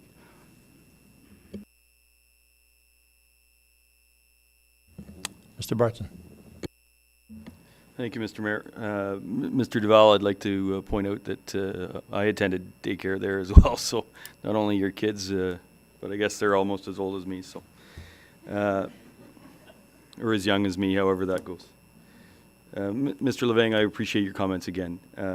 Obviously, this issue is near and dear to our hearts. My kids both attended daycare there, both attended school in your school board, and are still there and are fluently bilingual because of that opportunity. And obviously, it's really important to us. Just so I understand with 100% clarity, I get the school board's position, and I appreciate that. But the two local suppliers of the two local locales effectively will have the opportunity to move away from that policy should they so choose. So therefore, to Mr. Burrow's point, if they choose to provide all communication bilingually, that's not an issue for the school board? No, that wouldn't go against the contracts we have with the school, not the school, but the child care providers. So it's up to them, and there's no limit on that in our contracts, as long as they're French. The French language is there. Where I would get an issue, and that's it would be if it's English only. Obviously, because we're a French school board, we exist. That's our main business is in French. So that's our position. So to reiterate, you answered in the negative, but you're supporting my point essentially that yes, if they so choose, they will communicate in both official languages. Yes, that's correct. Thank you. Sir. Madame Clément. Pour moi, je suis d'accord avec Martin. Nous sommes un conseil français. On s'est battu beaucoup pour gagner notre français. On part de 1912 avec le règlement 17, qu'on était pratiquement avec les Premières Nations en train de nous faire éliminer notre français. Alors, il faut surveiller ça. C'est un conseil français. Il faut conserver notre français. On n'est pas en train de fermer l'hôpital Montfort. On a perdu notre ombudsman en français. On a pratiquement perdu notre université française. Alors, moi, je comprends que oui, les choses doivent faire bilingue, mais en même temps, il faut essayer de protéger le français aussi. Merci. Autre commentaire? Mr. Barton? I've got another question if nobody else wants to go, Mr. Mayor. This is for Mr. Tessier. And again, I asked this question about, it's a surprise. I think it was obviously a surprise and a disappointment for the community to find out about this process in this way. I understand the point made earlier about an identifiable individual. I understand why that's not appropriate, and we'll wait for the in-camera discussion specifically for that conversation. But this, the idea, the whole movement away or divesting ourselves of this interest is a public issue, and I believe should have been discussed publicly. I've said this before. I've said it about other issues, and I'll say it again. The in-camera legislation, has some specific exemptions that labor relations or identifiable individual fall under. I get, but they also encourage that the rest of the conversation is held in public setting, in a public forum. We're also encouraged to hold, to ensure that the public is aware of the goings-on of council, to ensure that council is open and transparent. And so my question is, what do we plan to do in the future to ensure that conversations like these are held in public and the parts specific to labor relations go in camera, but that the whole community is involved in these types of difficult decisions? To be honest, it's a good question. Maybe in the future, if we ever have to have another in-camera that will impact significantly the public, we will look, me and the clerk, to see if we can have some portion of the report out of the in-camera, but for the issue that we discussed and the transfer of the daycare service, council decided to went in camera and it was approved. So I appreciate the comment. It's been suggested to me that, we should have asked to have it removed, and I don't think that's the case. I believe if you read the legislation, and I'm sure you know it a lot better than I do, Mr. Tessier, but to be transparent, accountable, and accessible, in fact, we're supposed to be in the public and only find those very specific exemptions and those very specific parts of discussions that are held behind closed doors. So hopefully we can find a way to do that better in the future. Thank you. Commentaire? Any other questions? Comments? M. Leving, merci beaucoup. Sauvez-vous pas, ça peut chauffer tantôt. Juste restez à votre banc. On va vous garder pendant un petit bout encore. Item numéro 5.2. Avant, j'ai une résolution pour accepter le rapport. I have a resolution to accept the report. Be it resolved that administration report ADM-2023-01 regarding the transfer of the daycare services be received and filed. I'll need a mover and a seconder. Monsieur Roy, seconded by Madame Bigelow. All those in favor? Those against? Carried. 5.2. Correspondence received, the correspondence that we've received. There's 5 that we have attached. We got 3 more this afternoon or this morning, which are not there. I think there was 1 more yesterday, so a total of 9, if I'm not mistaken. I'm sure council each got a copy of those of yesterday and today. Any comments on the letters?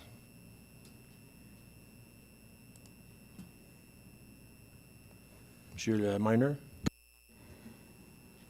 Well, personally, as I mentioned a little earlier, Mr. Mayor, I read them all. Of course, most of the important items were repeated from one to the other, but there was some very specific, the introduction to most of them was different as to the family situation and so on. But I think it was very, very clear of the drift of the story. Thank you. Merci, M. Warner. M. Duval? I think, Mr. Mayor, if there's anybody, it's up to you, in the audience that would like to say a few words about it. 5.3. That's question period, but if somebody wants to talk about it, not ask a question. 5.3. Okay. M. Roy? I did read the letters that we received. However, I did also get a lot of comments from people within the community who are saying that they don't want their taxes to be increased because there's a deficit here.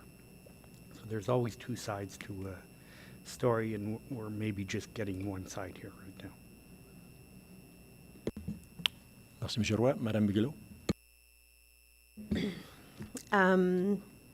So it's been a long week or more. You know, I've asked other counselors here how many people contacted them, how many people stopped by their house, how many people called, how many emailed.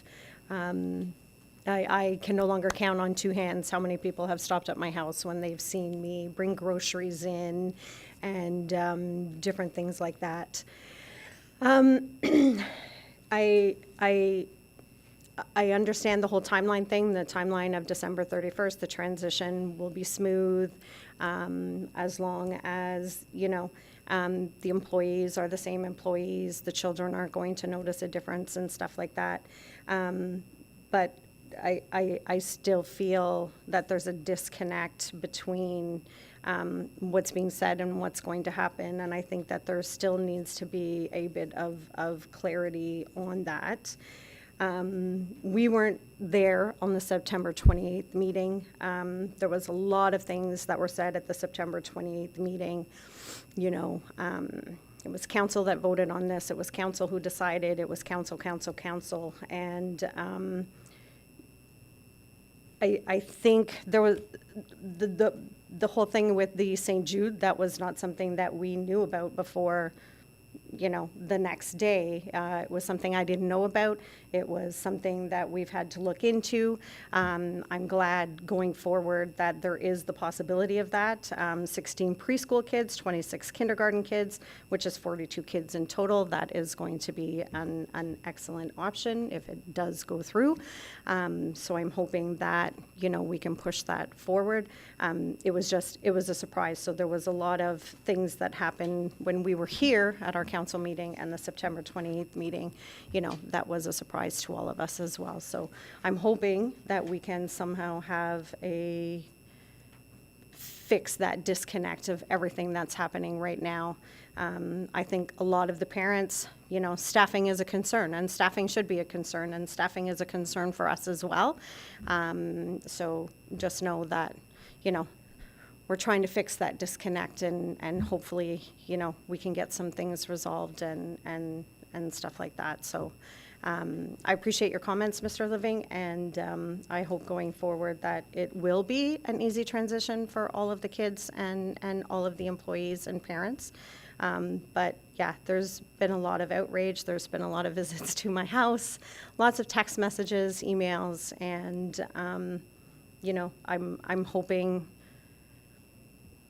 that we can go forward and figure out a good resolution to all of this. And I understand, yes, nobody wants their taxes raised for the deficit that we carry for the daycare every year, just like no one wants the deficit for the campground that, you know, was last month's or the month before's issue and whatnot. So I'm hoping going forward that we can fix this disconnect and figure some things out going forward.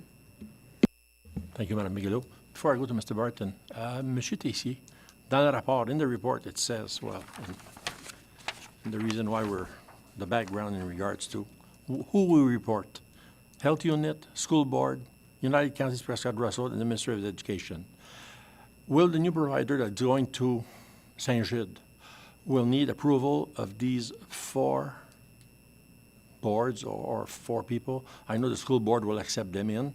Health Unit, is it a hard transition? Are they severe in regards as long as everything is in place? We know that the classes are already there. We're already using a portion of the school, so I can't see why it would delay with the health unit.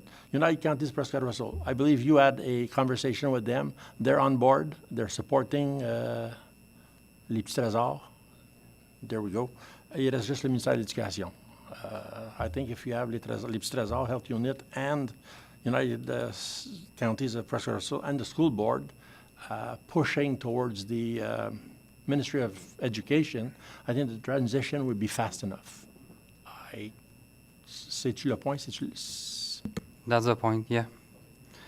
And nothing prevents us to put some political pressure. And the township can also, absolutely. Merci. Monsieur Barton. Thank you. Just to note here that in the report, we've got five or six correspondence. Most of them, I think we all received. Some of them we didn't, but there was probably 10 or 15 more just in the last couple of days. But to reiterate Councillor Bigelow's point, but the personal visits, the phone calls, the people that I had attended at their house to have this discussion. So obviously it was heard, the concern was heard. And I agree with the contention there. I agree with the idea that, we can't continuously spend money without having a stern eye looking at it, making difficult decisions, and initially we supported that.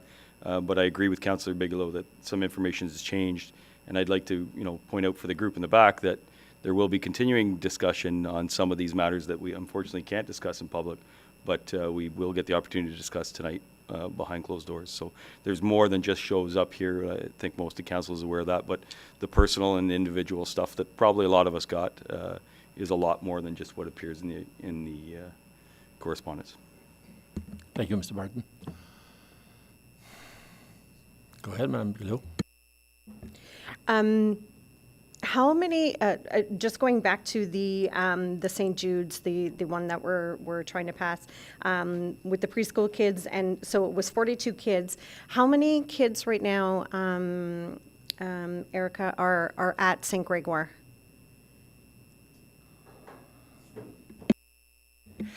Currently at St. Gregoire, in our daycare downstairs, we have a total of 15 toddlers and I believe 24 preschoolers. And upstairs, there's approximately, I don't know the exact number off the top of my head, but approximately 50-something school-age children in the before and after school program. Okay, so essentially, just putting it out there, if this St. Jude's does happen,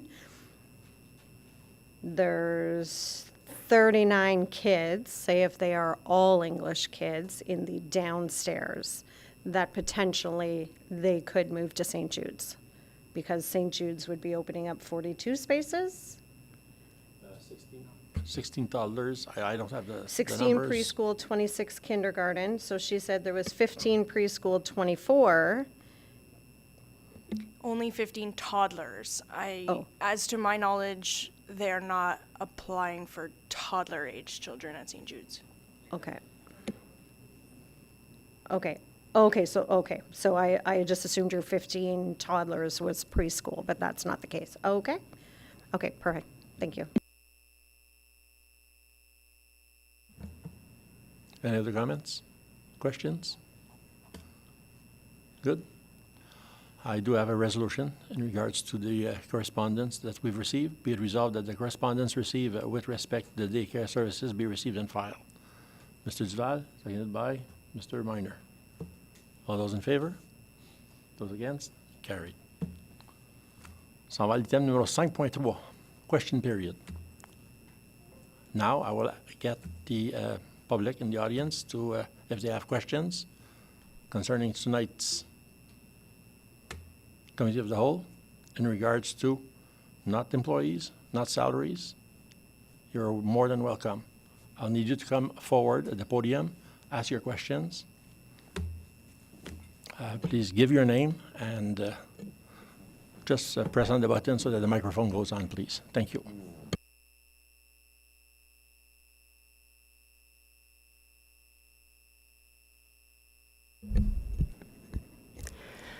First off, I want to commend you councillors and Mr. Mayor for doing what you're doing, fulfilling these roles for our community. We know that what you do is not easy. We also know that your role is to represent the voices and the people of this community. Please allow me to introduce myself. My name is Krista Nicole Skinner, née Tallis.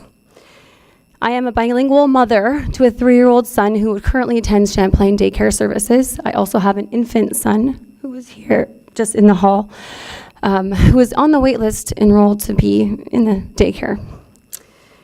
I submitted a proposal for delegation tonight that was unfortunately not accepted.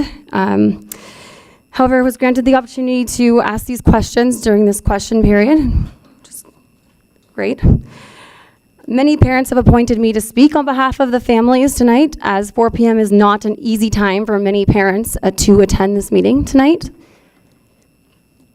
If you grant me the opportunity to submit my list of questions, I'd be very appreciative. I'll be concise, as I know we all have places we want to be. Please know that nothing said today is coming out of a place of hostility or discrimination. Understand that these questions are from a group of concerned and worried citizens. Please also understand that the decision to terminate the daycare services by Champlain Township has caused a ricochet of issues that have reverberated through our community. I understand these repercussions were not done with malicious intent, and they were not done in a way that, was foreseeable for these results to have occurred. Mr. Mayor, Monsieur Riopel, quel préférez-vous? Okay. Your choice. Okay. And councillors, on September 28th, you had mentioned, Mr. Mayor, that you are not the sole decision maker in this process and that you have a council behind you. When responding to our concerns at the meeting regarding the transfer of services, did you or did you not state that you would have to cancel the agreement and that the council would have to sign off for it? And have you brought this up to council as an option? Mr. Tessier, the agreement in place that we have signed avec le school board in regards to leaving, c'est-tu valide? We don't have signed a transfer of the daycare operation with the school board. Like, it's between the township and la FCO. And even though, like, as stated in my report, we could not have had an agreement in place between la FCO and the township, and the school board could have decided to move forward with this transfer. The township has and had no negotiation power in this transfer. Okay. So sorry, continue. Even if council would vote the motion tonight, it will be up to the school board to decide. Thank you. On that note, however, Mr. Leving did mention that he was quite surprised that Champlain Township were retracting their daycare services. So this was not a decision made by Mr. Leving. I don't think we can place this on the school board at this moment. And that's what I'm hearing right now. I'm hearing that the school board, it's the school board's decision, but Mr. Leving clearly wrote it in his letter, it was translated in both languages, that he regrets the choice that he's been put in to have to select a new provider because of the decisions that Champlain Township has made. The township made the decision to no longer basically be in this business, and then the school board has to decide the next service provider. So that's why. I understand. I still don't feel like that question was answered about can this agreement be canceled, and that's what Mr. Mayor did say on the 28th at that meeting. Even though it can be canceled, the school board will not allow us in any longer. Okay, can I ask Mr. Living to speak on that quickly to confirm that? Thank you. I'm not sure I understand the question here. Could someone resume or rephrase the question? They're saying if we reneged on la FCO, can the township go back with its original agreement with the school board? From a business point of view, okay, the school board wants to, let's say, do business with suppliers, whatever the domain, that are in it for the long term. Okay, so in the case of the council here, well, they've made it very clear to the school board that they no longer wanted to be in this business. So we took act of that, and for the rest, like the decision that was important for us as the school board is, you want to stay or you want to go. If you want to go, well, that's it. We'll make the transfer with the supplier of our choice that we've been doing business for a few years with, which is not a which is useful for us also to continue looking forward. So just to clarify, Champlain Township can decide to prolong the services if they so wish. It is not something that you are against if they decide to fulfill this over a longer duration of time from a business standpoint. Okay. What I'm saying is once that the township or any other suppliers notified us that they're leaving the business, then we won't spend much effort trying to negotiate. Let's say we had a contract where the council was the township was paying some hefty rent to be in our school. Then maybe we could sit down. Okay, what's bothering you? What's the case here? What's making you want to leave? And the reason that they wanted to leave, it's nothing that the school board could address because it was beyond our reach. So of course, if you ask me today, is the township willing to sign a contract for the next 20 years? Way to go! Like, it's we're in it for the long term. Also stability for our families, because when I mentioned earlier about the date, the risk related to moving the date, it's the uncertainty, anxiety, and not knowing. Well, the employees might flee the business also during this, let's say, 6 month span of time, or so. There's a much at risk here, and it's what's at risk? It's a service to the families. Let's say we lose during this incubation time or this time for we decide another date, that half of the staff decide to go work elsewhere. Then we need to close down some of our services, which is, as you know, very important in your daily stuff. So, so as much as we would like to keep this business relationship with the council, we may not, and it's we really enjoy doing business with the township municipalities. We do it in Rockland, Russell, everywhere we can, because you're structured the same way we are. We have 2 elected bodies, and the admin, they work together, and it's easy to do business. Okay, so and that's why we had the occasion here to select a child care center that have over 20 centers across the province. Okay, and we've been doing business with them for the last few years. So for us, it's security. So to go back and discussing with the council that why don't we push the date? Well, you know what? La FCO, this association, they might just say, hey, Mr. Lavigne, you know what? We wish you well. We're pulling our service. What happens in Saint-Grégoire and L'Orignal, the child care centers, and the before and after, we're in big trouble, okay? When there's so much shortage of labor. So that's why, like, let's say we'd like to go back to the table and start doing, maybe we could do something together, and there's an intention for the township to maybe work another year or so. Then I'd have to go back to my board to get a mandate on that, because that would be food for thought. Thank you.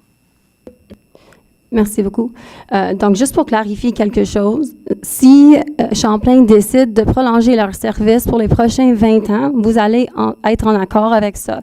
Mais si c'est pendant peut-être 1 an, vous seriez, ça va être une possibilité si le school board, the board members décident que c'est quelque chose qui sont confortables de faire. With all due respect, it's something, if I had a 20 years agreement in front of me, it's something that would be at ease to bring to my school trustees so they can decide if they want to continue or not. Yeah, that's correct. Thank you. Thank you. Merci beaucoup. When the initial vote took place, this is towards council, Were the counselors provided with detailed information with transparency so that they were able to make a decision to vote upon which to vote with the proper informed decision-making skills for this particular vote? Pour vous répondre, to answer, yes, we were provided with plenty of information. The question is, does the township wants to continue in the daycare? We are not a provider. We are not good at it. We have a transfer to somebody else that is experienced in that domain. So it's very hard for us to continue in something that we are not best at. And to continue with deficits, we cause a burden to the rest of taxpayers. So council is very clear in regards to we do not wish to continue the daycare services. Okay, so I just want to clarify, if you're saying it was a detailed and transparent approach, so you're saying that counselors were voting towards a monolingualism daycare service to replace Champlain daycare and not a bilingual service like Les Petits Trésors that was initially applying to take the position? And did the counselors understand the repercussions that this would have on the staff at the time when they voted? I cannot answer that. Are you aware that the counselors are mentioning to families in the community that they did not realize that this vote would result in a fully French daycare facility, replacing the Champlain daycare, nor that the staff's positions would be jeopardized, along with their pensions and massive wage reductions? In other words, the staff would be strictly communicating in French and that they would receive a huge demotion and risk of unemployment. You're saying that the counselors knew about this? Madam Spinner, this is our speech. I'm looking for questions. When it comes to staff and salaries and pension, I will not answer. Is it possible to consider a revote?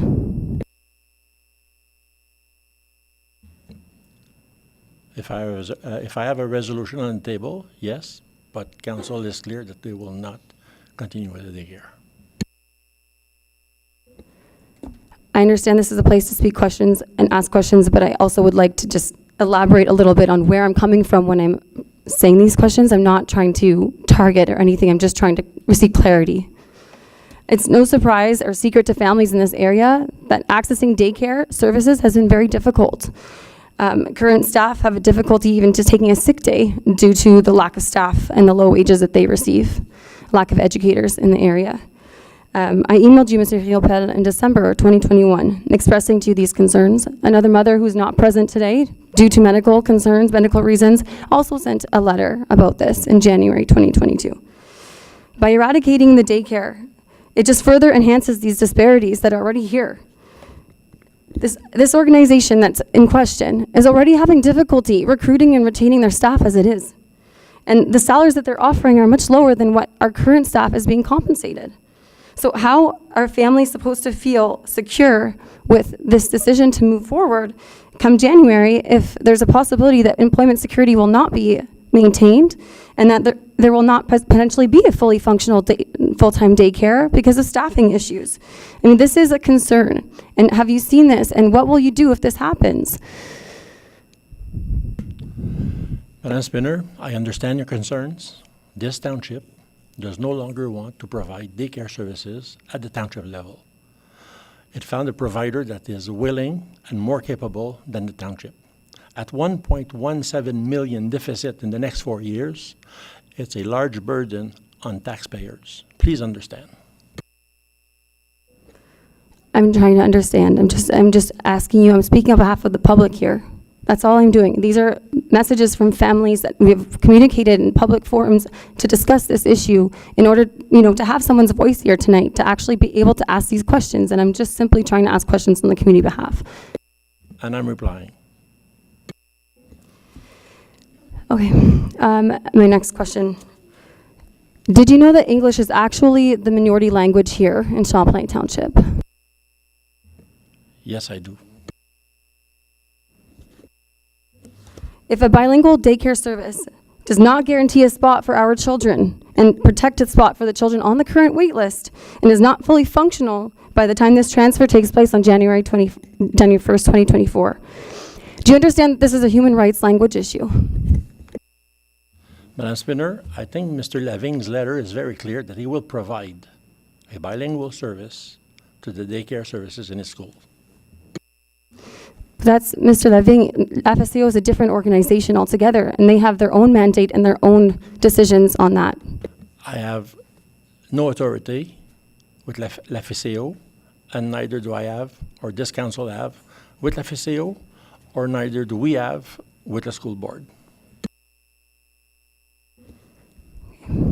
Regarding St. Jude, we broached on a little bit of that earlier. The numbers are not adding up in terms of what we would actually need for the children.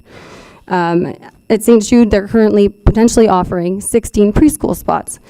That does not have any opportunity for any toddler spots at all. Toddler is ages 12 months up until they reach preschool. Preschool is usually 2.5 years of age. Therefore, there will be no spaces for any of our babies in this community at St. Jude.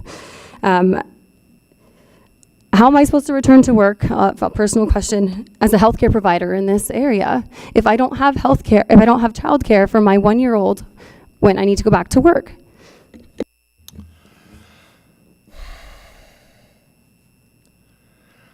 I do believe that Les Petits Trésors at St. Jude would take in consideration your request, provided that there's more toddlers or young children that would register. Thank you. I was not aware that that was in negotiations. I just bring it up. I'm not sure, but you could always ask. If you don't ask, Okay. we will not Thank provide you. it. But if there's a list that you could provide them or a request that you could make to them, I'm sure they'll listen. They're there for le bien-être de la communauté. Merci. Parce qu'il y a environ 40 enfants, puis il y a seulement 16 places pour 40 enfants. Donc, les nombres, les chiffres ne fonctionnent pas. My husband did speak with the principal at St. Jude, and this is where it's a little troublesome here, because she was not aware that a daycare service full-time was going to be opened in her facility by January 1st. She did not even know anything about it. So I just want to understand, how are we supposed to fully trust that this is something that's happening and is realistic when the principal herself had no idea this was happening? We don't deal with the principal. We deal with the top people. Principal are going to be told by the top people what is coming to their school. A question about finances. If the financial deficit were covered or significantly reduced, would Champlain be interested in continuing the services? I know you said they aren't, but I know it's about the business concept and the deficit. I just want to know if there's a possibility. Madam Spinner, I'm only one vote. You would have to ask the other 8.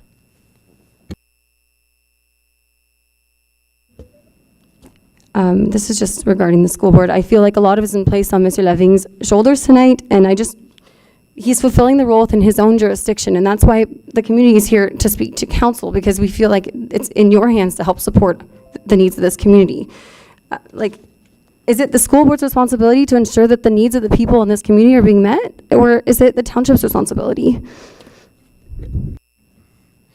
Monsieur Tessier. In terms of daycare services, I believe it's more the social services at the county level than the township level. So the Ministry of Education will provide funding to the upper tier, and then the upper tier will provide the funding to the daycare service provider. The township has no obligation under the Municipal Act to provide a daycare service. It's not one of our responsibility. Thank you. Mr. Lavigne, question from some of the families. Will you be part of the interviewing process with FSAO? No, I won't. But maybe I can add, I made a phone call after the September 28th meeting. I made a phone call to the general manager of the FSAO, and I wanted her to give me good assurance that Anglophones or unilingual families weren't left behind. And I've been doing business with them since a few years, so I had an assurance that language is part of the interview. So no one should be left behind because they weren't considered because they were they didn't speak the other language, or because la FCO, you know, like when we look in the area, Ventlikill can have, I would say, distinctiveness, okay, as a community. But for us as the school board, since we spread from Cardinal down by the St. Lawrence up to Rockland and Cornwall and Hawkesbury, we get communities very similar to Ventlikill. But Ventlikill is special, okay? It's nice community. So we have childcare centers in all these places. And I can say today, like, the contracts we signed with La FCO, it's the same contract that we signed with the people in working for us in Cornwall area. So, and you know what? They speak English in the childcare centers in Cornwall. So there's nothing that prevents the use of English. Quite the opposite. Like, we welcome, as we always did since we exist, those of all languages. And you know, if you're looking for a child care place, and you're welcome in our services. But I understand your concern. But what I can reassure you, it's that as a school board, in our process, we have to use English, okay? And I'm not trying to say I'm selling off our soul to the Anglophone or whatever. No, it's just for practical reason. We cannot be unilingual Francophone anymore, you know? So that's the way we do business. And I was talking with colleagues this afternoon, and I was wondering, hey, do you know any Francophone working for us that's not bilingual? And we scratch our heads. We cannot come up with a name. So if I would be a parent in Ventlikill, and my son or daughter is going to attending one of the childcare centers, that's I wouldn't be preoccupied with that, because they're welcome. And but the way we do it, we let's say we will always be at the children's level, entry level. Okay, we'll take him or her from there, and we'll pursue and make sure they're exposed to the other language, either it's French or English, whatever background they're coming from. But one thing I'd like to leave this meeting tonight is the Francophone, Anglophone stuff. I mean, it's not an issue here at stake, okay? Maybe there's a preference. You want the Champlain to be still the provider for the next year, and you don't like the FCO. I understand that. But as for reassurance to Anglophone or Francophone in the community, you shouldn't be scared of the new services. And you know what? If there's a transition in January and it doesn't go as planned, who will be the first one to answer? It'll be myself. So anything I need to address with these the childcare providers, we do. If there's something that's not working, let's say, for instance, in Ventlikill, for some reason, we'll address it. We're there to solve problem and make it easy on the parents, and very nice place for the kids. Thank you. Can I add something? If I had one thing to say to the parents tonight here, give the transition a chance. You've heard the daycare providers. They're upset. I understand. Give your child a chance to have that transition. That's what I'm going to ask the parents tonight. Thank you.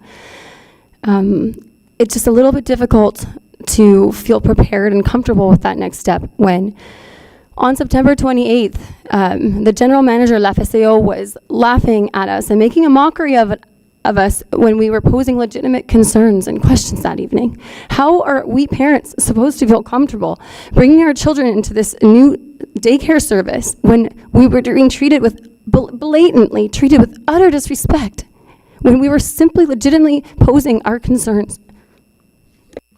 I totally agree. I 100% agree. And I think this is why Mr. Leving is here. If he has an issue with them, I'm going to stick my neck out. He'll kick them out. That's what I think. And that's what I hope he would do.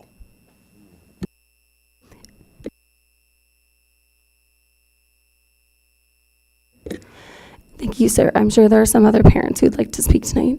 I appreciate everyone here tonight. Thank you. Thank you, Madam Spinner. Any other Mr. Beauchesne, go ahead.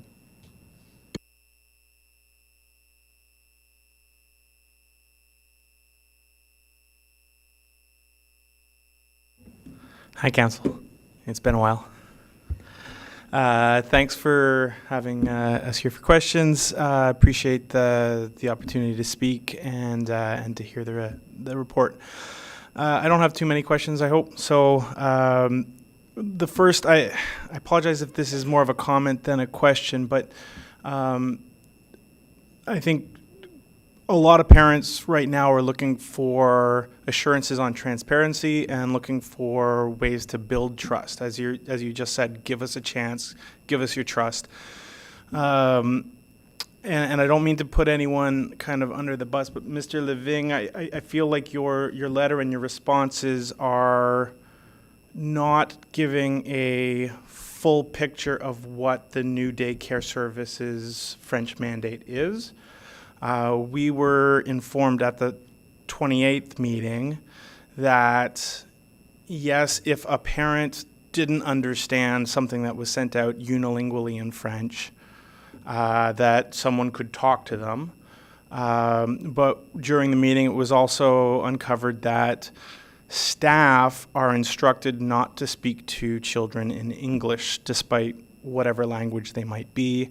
And in fact, there was one person who worked at one of the other daycare services run by that service provider who had documented proof of being disciplined for speaking to a English child in French.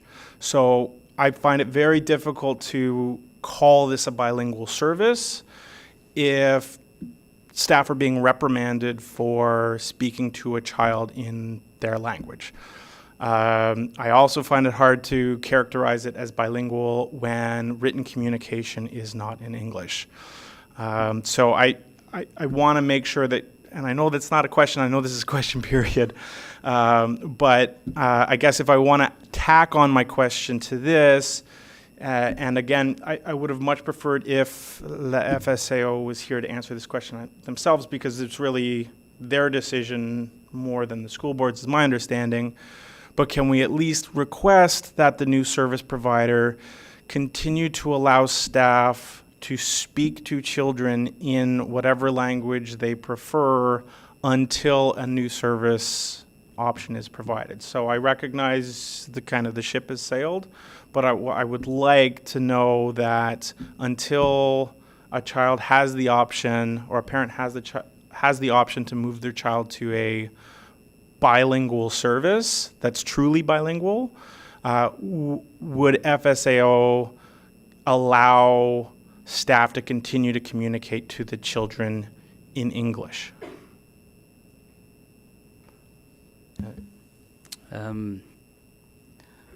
The object is to develop bilingualism at the earliest stage of the development of the child. That's the objective. You're referring to, you bring to my attention a specific case, which even if I would have knowledge, I could not comment on these because they're in-camera stuff. But La FCO has over 20 outlets, I'll say like that, child care centers across the province.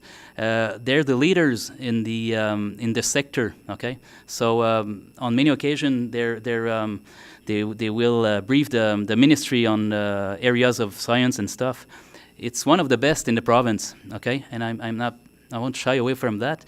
And it's a great opportunity to have such a high quality supplier in our schools, and which it makes it easier for us to extend some of our child care centers to such a good association. Okay, so I think it's a good partner for the school board. If I had any doubts, I wouldn't be sitting here talking about La FCO. They wouldn't be in my cards, okay?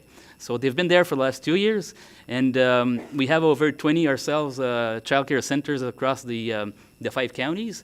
So I don't think it's a matter of liking or not La FCO.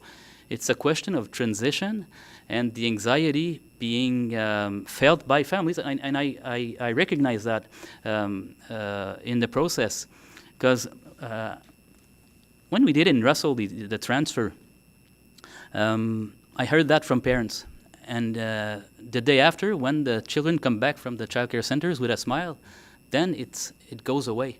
But like I heard tonight, maybe let's say we give people a chance, and with the experience I have also as dealing with these childcare centers, I think they're worth it. It's a low risk, and I think children will be very happy and they will flourish in these services. Yeah, to be clear, my question wasn't, do you like FSAO or is their science good? My question was, until there's another option, which could be literally the next day, would the FSAO continue to allow their staff to speak to children in the language of their choice or their parents' choice? You want me to comment on a specific situation involving an employee? Stuff No, I cannot do. I want an assurance as a parent of the Champlain daycare that until there's another service, that staff at FSAO will be allowed to speak to my child in the language of my choice. 50% of your question has nothing to do with me, the opening of another service. But for the part that's concerning me, it'll be the same policy in all our childcare centers across our schools. So it's the same business. So in some situation, if an educator decides to speak to children in French or English, there's a purpose behind that. There's a goal, there's an objective. It's pedagogy they want to develop. So it's what I can give you a reassurance, say no child will be left behind not being understood because no one wants to speak to them in their language, okay? That I can assure you, yes. Thank you. That's so what I would like to see as a parent is an assurance that staff will not be reprimanded for speaking to their child in the language of their choice. And if I can get that in writing, then that would be very helpful. Thank you. Next question for council, and again, I recognize this is not 100% under your jurisdiction at this point, but with the new service opening up, hopefully in January, will parents who currently have their children enrolled in Champlain be guaranteed spots for their children moving in? I do believe that was addressed. And I think Champlain kids were priority, yes? Yeah, I understood that for this service, but for the one at St. Jude's that will be actually bilingual. But I think the negotiation with St. Jude's was the point of exactly this. Okay, so we can get a guarantee then? I'm not Les Petits Trésors, Monsieur Tessier. I'm not the CEO of Les Petits Trésors, but we are working with them, and she mentioned to me that she will need a list of all the children who would like to attend the new daycare service at St. Jude. It's clear she will need a list because she will need to hire people too. She will need to hire an educator. So, and the list, we will prioritize the one who are at Saint Grégoire and Saint Jean-Baptiste. Okay, good. And again, I recognize that this is more commentary than question, but I'll form it and phrase it in the form of a question, so it's like Jeopardy. But there's been a lot of talk about deficit and tax shortfall, and want to make sure that when council was debating this issue, that they also contemplated what would happen to Champlain's tax base if there was no longer an English language option for daycare services, and what that would mean when parents refused to move into the area and existing parents moved out. So I'm curious if the issue of deficit came up, but I'm not sure that sort of the ongoing effect of not having a essential service would have on future taxation options. We learned about the French issue the same night as the daycare providers. We were always told that it was going to remain bilingual. So to answer your question in regards to how many English people would leave, it never crossed my mind, never crossed council's mind. Thank you, that's fair. And then I recognize that there are a number of concerns around the staff, and I recognize that that needs to be in camera. But I guess what I would like to know from council is, when there is a resolution, is there a way you can report back to us without disclosing any confidential issues that would give us assurances on the employment and salary treatment of existing staff? The answer is no.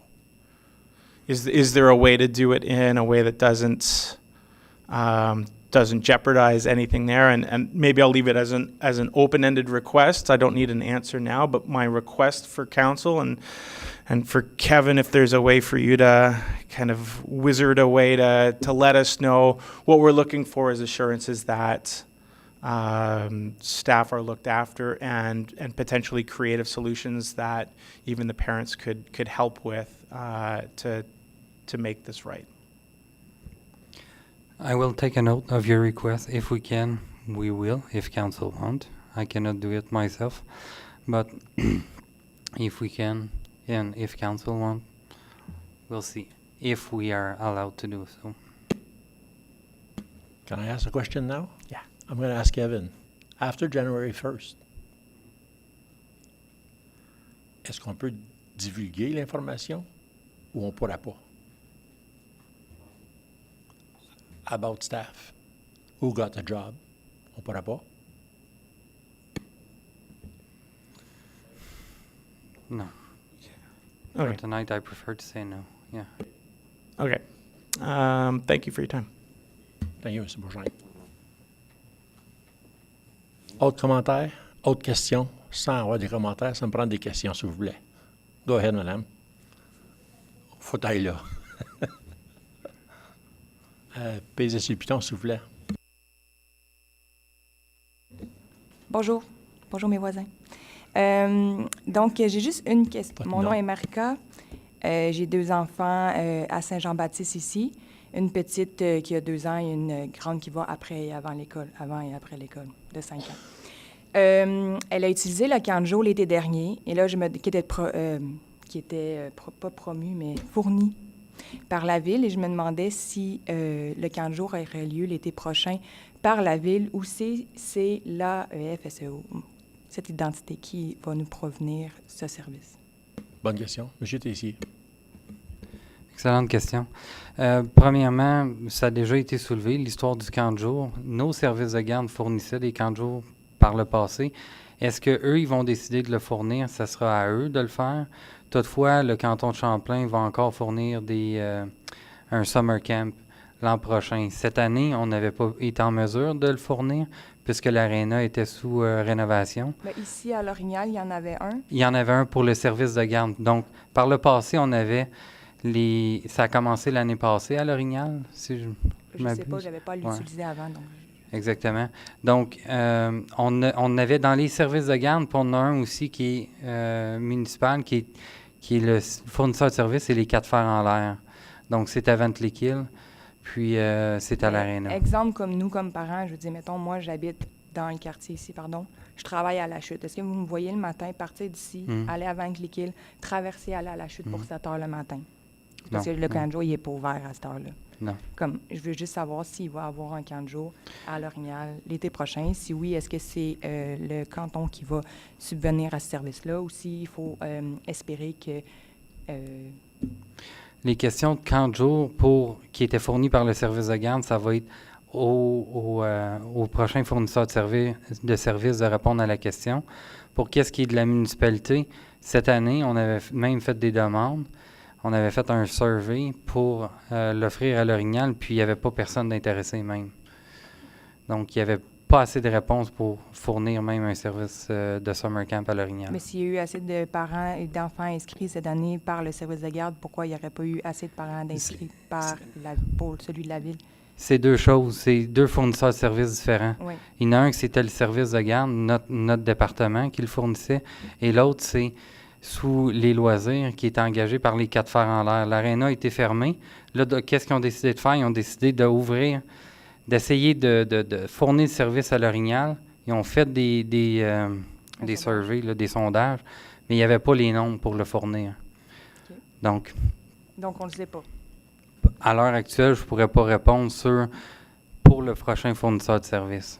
Et qui mais je sais qui qu'ils va en être font à capable de nous d'autres endroits. répondre? Parce que d'habitude, en janvier, on essaye, comme parents, de s'aligner dans l'été, même si c'est 6 mois d'avance et ça m'a l'air très loin, juste qu'on ait une idée qu'est-ce qu'on fait de notre été avec nos enfants. M. Lavigne. Au niveau de la pratique du conseil scolaire avec les services de garde, on les encourage fortement à tenir des camps de jour dans leur communauté, là où ils desservent. Donc, à chaque printemps, il y a un sondage qui est envoyé. Bien, premièrement, l'organisme peut nous signifier non, ils ne veulent pas tenir un camp d'été, mais ensuite, le conseil scolaire va travailler avec peut-être d'autres fournisseurs pour amener des services dans l'école pour garder nos enfants dans leur communauté durant l'été. Parfait. Merci. Puis, j'ai une question, je ne pense pas qu'elle est capable d'être répondue ce soir, mais je sais que vous êtes en processus de reprendre les mêmes éducateurs et éducatrices qu'il y a dans le service de garde. Mais par contre, si jamais il y avait des éducateurs ou des éducatrices qui voudraient partir parce que leurs conditions ne sont pas maintenues, par exemple, est-ce que vous avez pensé à quel service vous allez devoir couper si vous n'avez pas assez d'éducateurs pour, exemple, offrir le service de bambin préscolaire et parascolaire? Est-ce qu'il y a un service que vous vous dites, on va couper celui-là si on n'avait pas assez de staff pour opérer la totalité? Je comprends, c'est un scénario qui est possible. Puis, je vous dirais, c'est pas un scénario avec lequel j'ai passé beaucoup de temps à réfléchir, parce que notre expérience, c'est que dans tous les transferts qu'on a faits, c'est un succès pas loin de 100 %. Donc, au niveau de la main-d'œuvre, c'est à peu près 100 % de la main-d'œuvre qui est impliquée pour les emplois ont obtenu le poste.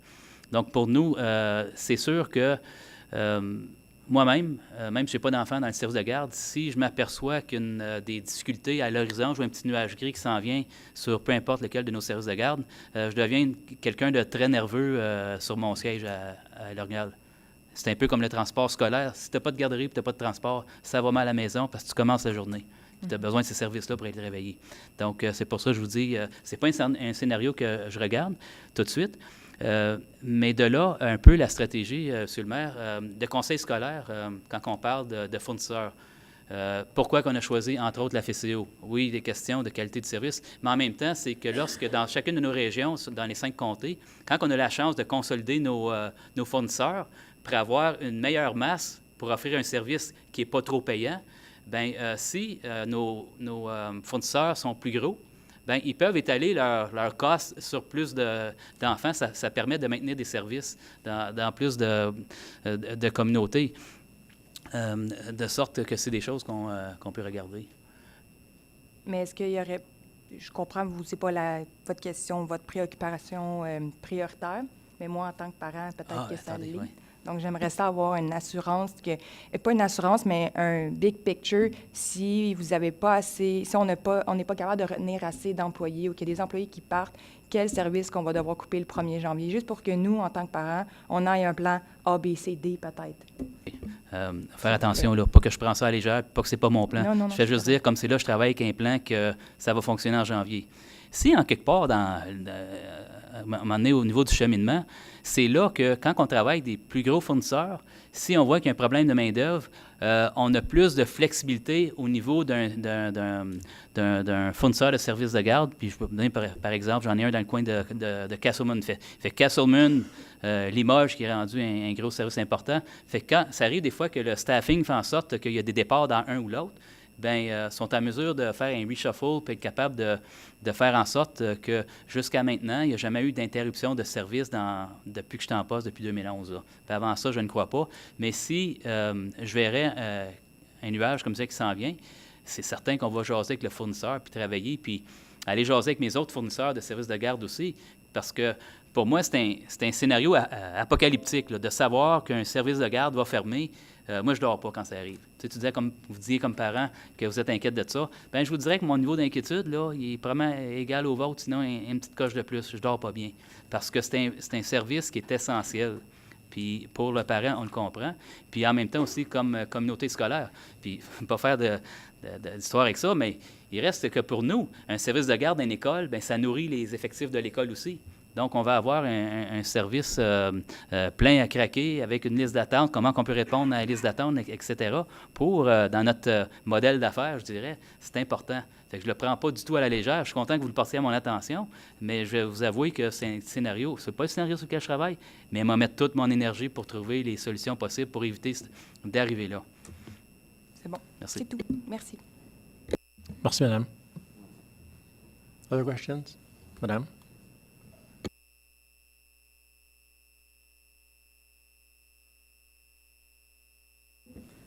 Hi, my name is Brittany Bodner. I have 3 kids in Champlain at Vinkley Hill, 2 at Vingt-Pieds-Après, and 1 in the toddler program. I don't have much of a voice, so I apologize, and I'm going to try to phrase it as a question with a couple comments to, I guess, make it a question. It's just like...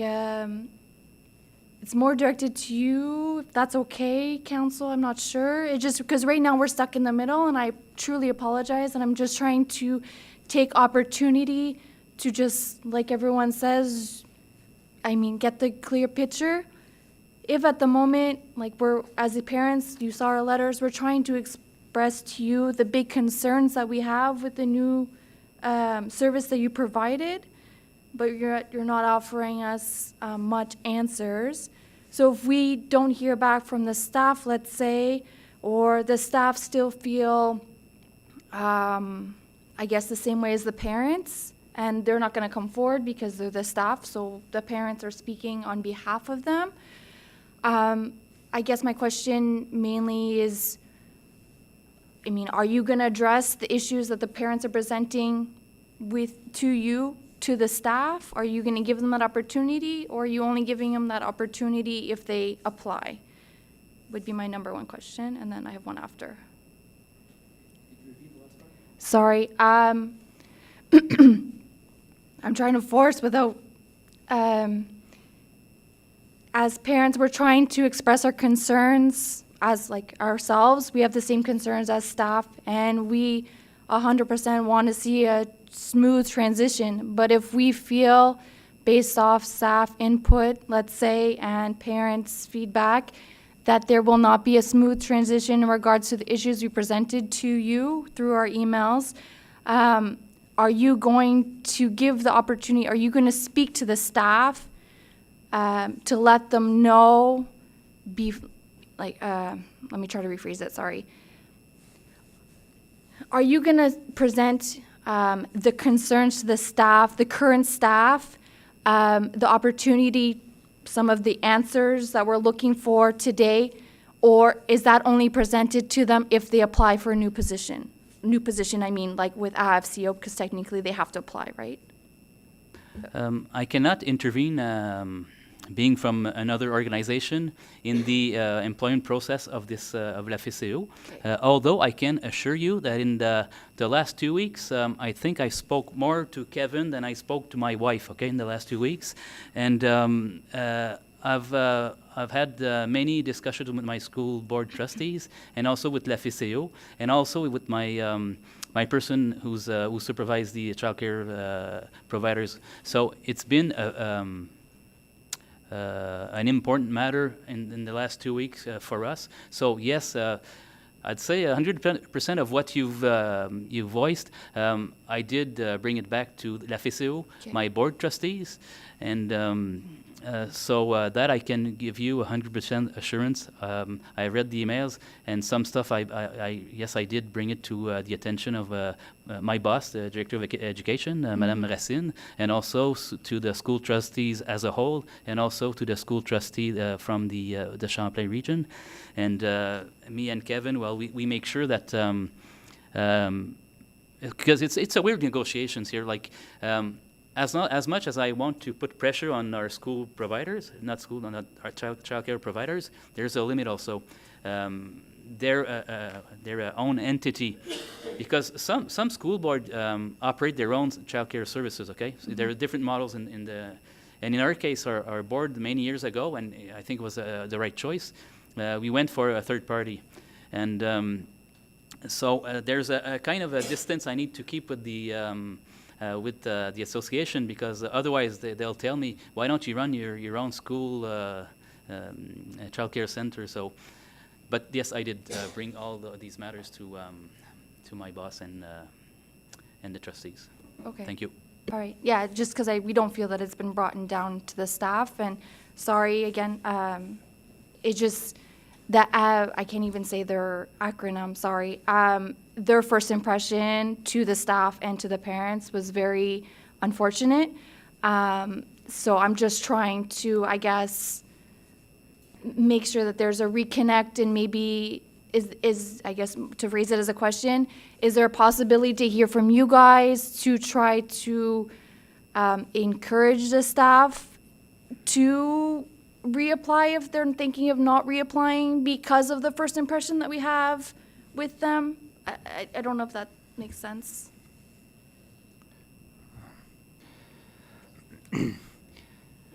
We are in the recruitment process right now. The interviews are Saturday, and the numbers looks good for now.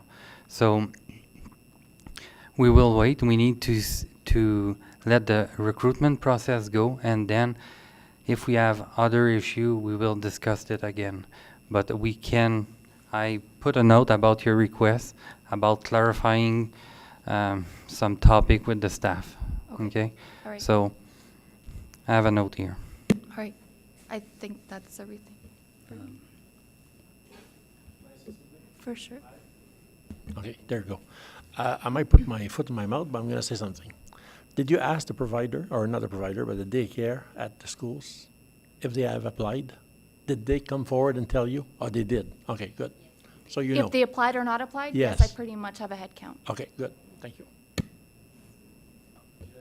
Yes, to your remark, I think there's one admission I can make tonight, and it's a matter of public relations, because from what I've heard from the parents, we can never make a first good impression twice. And I think that meeting, I didn't attend that meeting.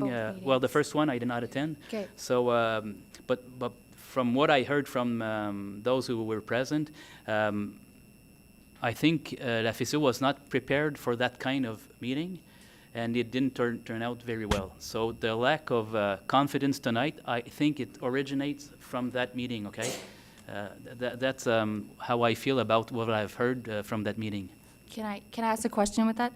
Are you specifying the meeting September 28th or the individual meetings that AFCO had with the staff? Not the one on the 28th. The one on the 28th. The one before. Yeah, it definitely started the ripple effect. Yes. Yeah. Okay. Thank you, everyone, for your time. Thank you.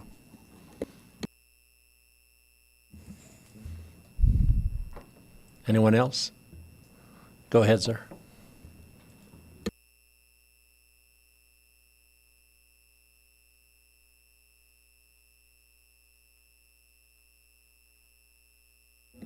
Hello, my name is Clay Rucker. I have a daughter in Champlain Township, 2 years old. I agree with the fact that we're now looking and kind of resigning ourselves to the fact that this is going to be a situation where we may not have any ground here to move forward with council. But looking towards the new horizons and looking towards the transition period, and if we feel that it isn't right for our children, then what's going to be the application process for St. Jude's? Because I know in order to get my daughter into the current daycare, when I knew that my wife and I had a viable pregnancy, we called the daycare, right? And I think that most other parents are in that same situation, either being on the waiting list or have children currently on the program right now, that we need to find options to continue our valid employment. I cannot answer what will be the process, But I will discuss it with the next service provider and what I can do maybe once we have the meeting with the parents at St. Jude. We can perhaps have another meeting with people who are interested in having service from them.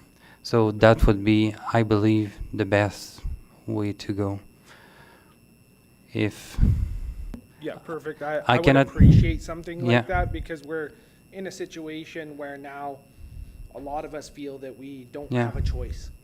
That we're going to continue with the service provider that's going to be taking over because we can't not have childcare. And so with that, if the transition isn't working well for my child or for other people's children, we just want to have Yeah. the next steps. How can I potentially enroll my child ahead of time to safeguard their position in a potential new daycare? Yeah. And I understand. I cannot commit for the next service provider, but I will bring it to our attention and I can send a communication via the childcare app. So, perfect. Perfect. Yeah, that would be appreciated. Thank you very much. You're welcome. Thank you, sir. Thank you. Good. On est encore ouvert. Autres questions? Any other comments or questions? Has to be a question. I always say comments, but question, s'il vous plaît. Je pense. On le dit en français, en anglais, en bilingue, on ne sait plus. Ton choix. On a parlé beaucoup, je pense, de la transition. Puis moi, ma question, c'est pas vraiment par rapport à ça. Ton nom, s'il vous plaît. Philippe Alexandre. Ma question, c'est plus par rapport au fait que on avait un service existant, on est en train de le transitionner. On a, je pense, passé à travers la question. Ma question, c'est par rapport aux plus jeunes enfants. Maintenant que Champlain n'est plus dans le domaine de la garderie, est-ce que Champlain considérerait entrer dans le domaine des pouponnières? Ce serait des plus jeunes enfants, probablement moins profitables, mais c'est vraiment un grand besoin dans la région parce que, par exemple, ma femme, elle doit retourner au travail après 6 ou 9 mois, puis c'est vraiment impossible de trouver quelqu'un pour s'occuper des enfants. On a été obligé de demander, dans le fond, à de la famille, des amis, des voisins, etc. Puis c'est quelque chose que je suis certain qu'il y a beaucoup de familles qui sont obligées de faire. Puis c'est pas quelque chose, disons, qui est facile à faire, surtout avec des moyens restreints, dépendant de la situation familiale, etc. Fait que c'est un peu une joke. Est-ce que Champlain va se lancer dans ça? Mais ce qui n'est pas une joke, c'est qu'est-ce que Champlain ou n'importe quel autre membre partenaire ici pourrait faire pour essayer d'amener des postes, dans le fond, du niveau vraiment poupon? Pour répondre, je pense que la demande serait là.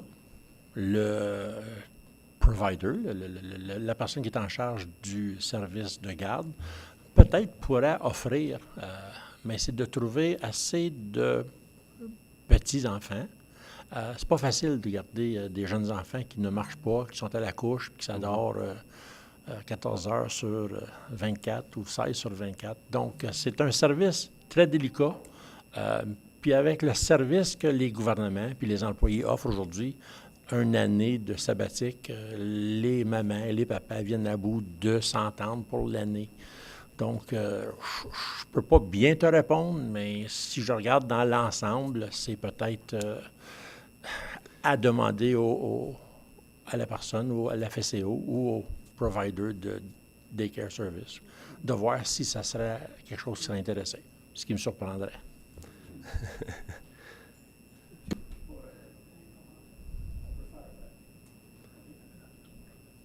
Puis je veux juste rajouter peut-être rapidement que c'est pas juste à partir de 12 mois. Théoriquement, la licence que la plupart des garderies ont, c'est vraiment pour 18 mois. Il y a une exception qui est faite pour chaque 3 enfants, il y a un ratio, etc. Mais je pense que le ratio, c'est quand même vraiment problématique. Puis il y a beaucoup de familles qui pourraient venir s'établir dans la région, étant donné qu'on est proche de Montréal, on est proche d'Ottawa avec le télétravail, etc. On est un espace bilingue. Mais beaucoup de personnes ne peuvent pas le faire parce que ces services de garde-là sont seulement soit en milieu familial, mais c'est vraiment restreint le nombre d'enfants. Puis sinon, c'est dans les grands centres urbains. Fait que c'est quelque chose qui, je pense, nuit à l'économie de la région. C'est tout. Merci.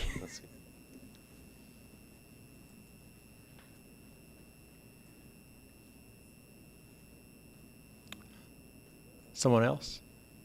Quelqu'un d'autre? Je tiens à vous remercier. I want to thank you personally. Ça a été plus plaisant. It's been very pleasant this evening because le 28 septembre, c'était pas drôle. It was not nice. Questions are fair. I hope the answers were fair. I hope you have more clarity.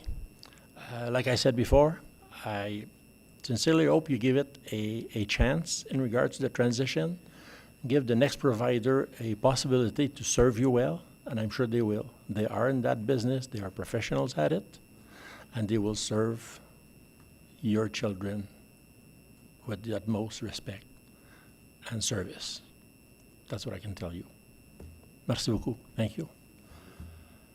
Il y avait des membres du conseil qui auraient aimé porter des commentaires tantôt. On va vous donner l'opportunité parce que la question de question period is over. Monsieur Miner. C'est le point que je voulais mentionner tantôt, puis peut-être qu'Erika pourrait me corriger. C'est que le ratio employé versus les petits bébés est tellement élevé par la province que ça coûte une fortune. Alors, c'est sûr que ça serait un service où est-ce que c'est que ça coûterait beaucoup plus cher aux parents. Ça, c'est un point que je voulais juste donner. L'autre chose, c'est que je crois que moi, personnellement, je ne parle pas pour les autres, je crois que ce n'est pas la place d'une municipalité de garderie. C'est pour ça que j'ai voté pour en sortir. Ça serait des services sociaux, ça serait le upper tier qui est déjà impliqué d'une façon ou d'une autre à trouver des solutions pour ça. Voir ailleurs qu'est-ce que c'est qui se fait. Mais le gros problème qu'on m'avait expliqué dans le passé, c'était le ratio employé versus, parce que ça varie selon l'âge des enfants. Am I right in saying that there's a difference? Ou peut-être que Kevin, en tout cas. Mais je sais qu'on m'avait expliqué que si on rentrait là-dedans, il faudrait charger une fortune pour que ça soit rentable.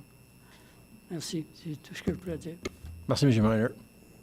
Did you want to add something? Or we're good? We're good? We're all good? Merci beaucoup. Fait que bonne soirée. Pas que je veux vous jeter dehors, mais on va s'en aller à in camera, à huis clos. On peut s'en aller sur l'autre côté. Vous avez le droit de rester, mais il n'y aurait plus rien d'intéressant pour... might not be... but you're more than welcome to stay. I'll take a 3-minute recess, and we'll come back in 5 minutes.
We're back. Item number 6, in camera.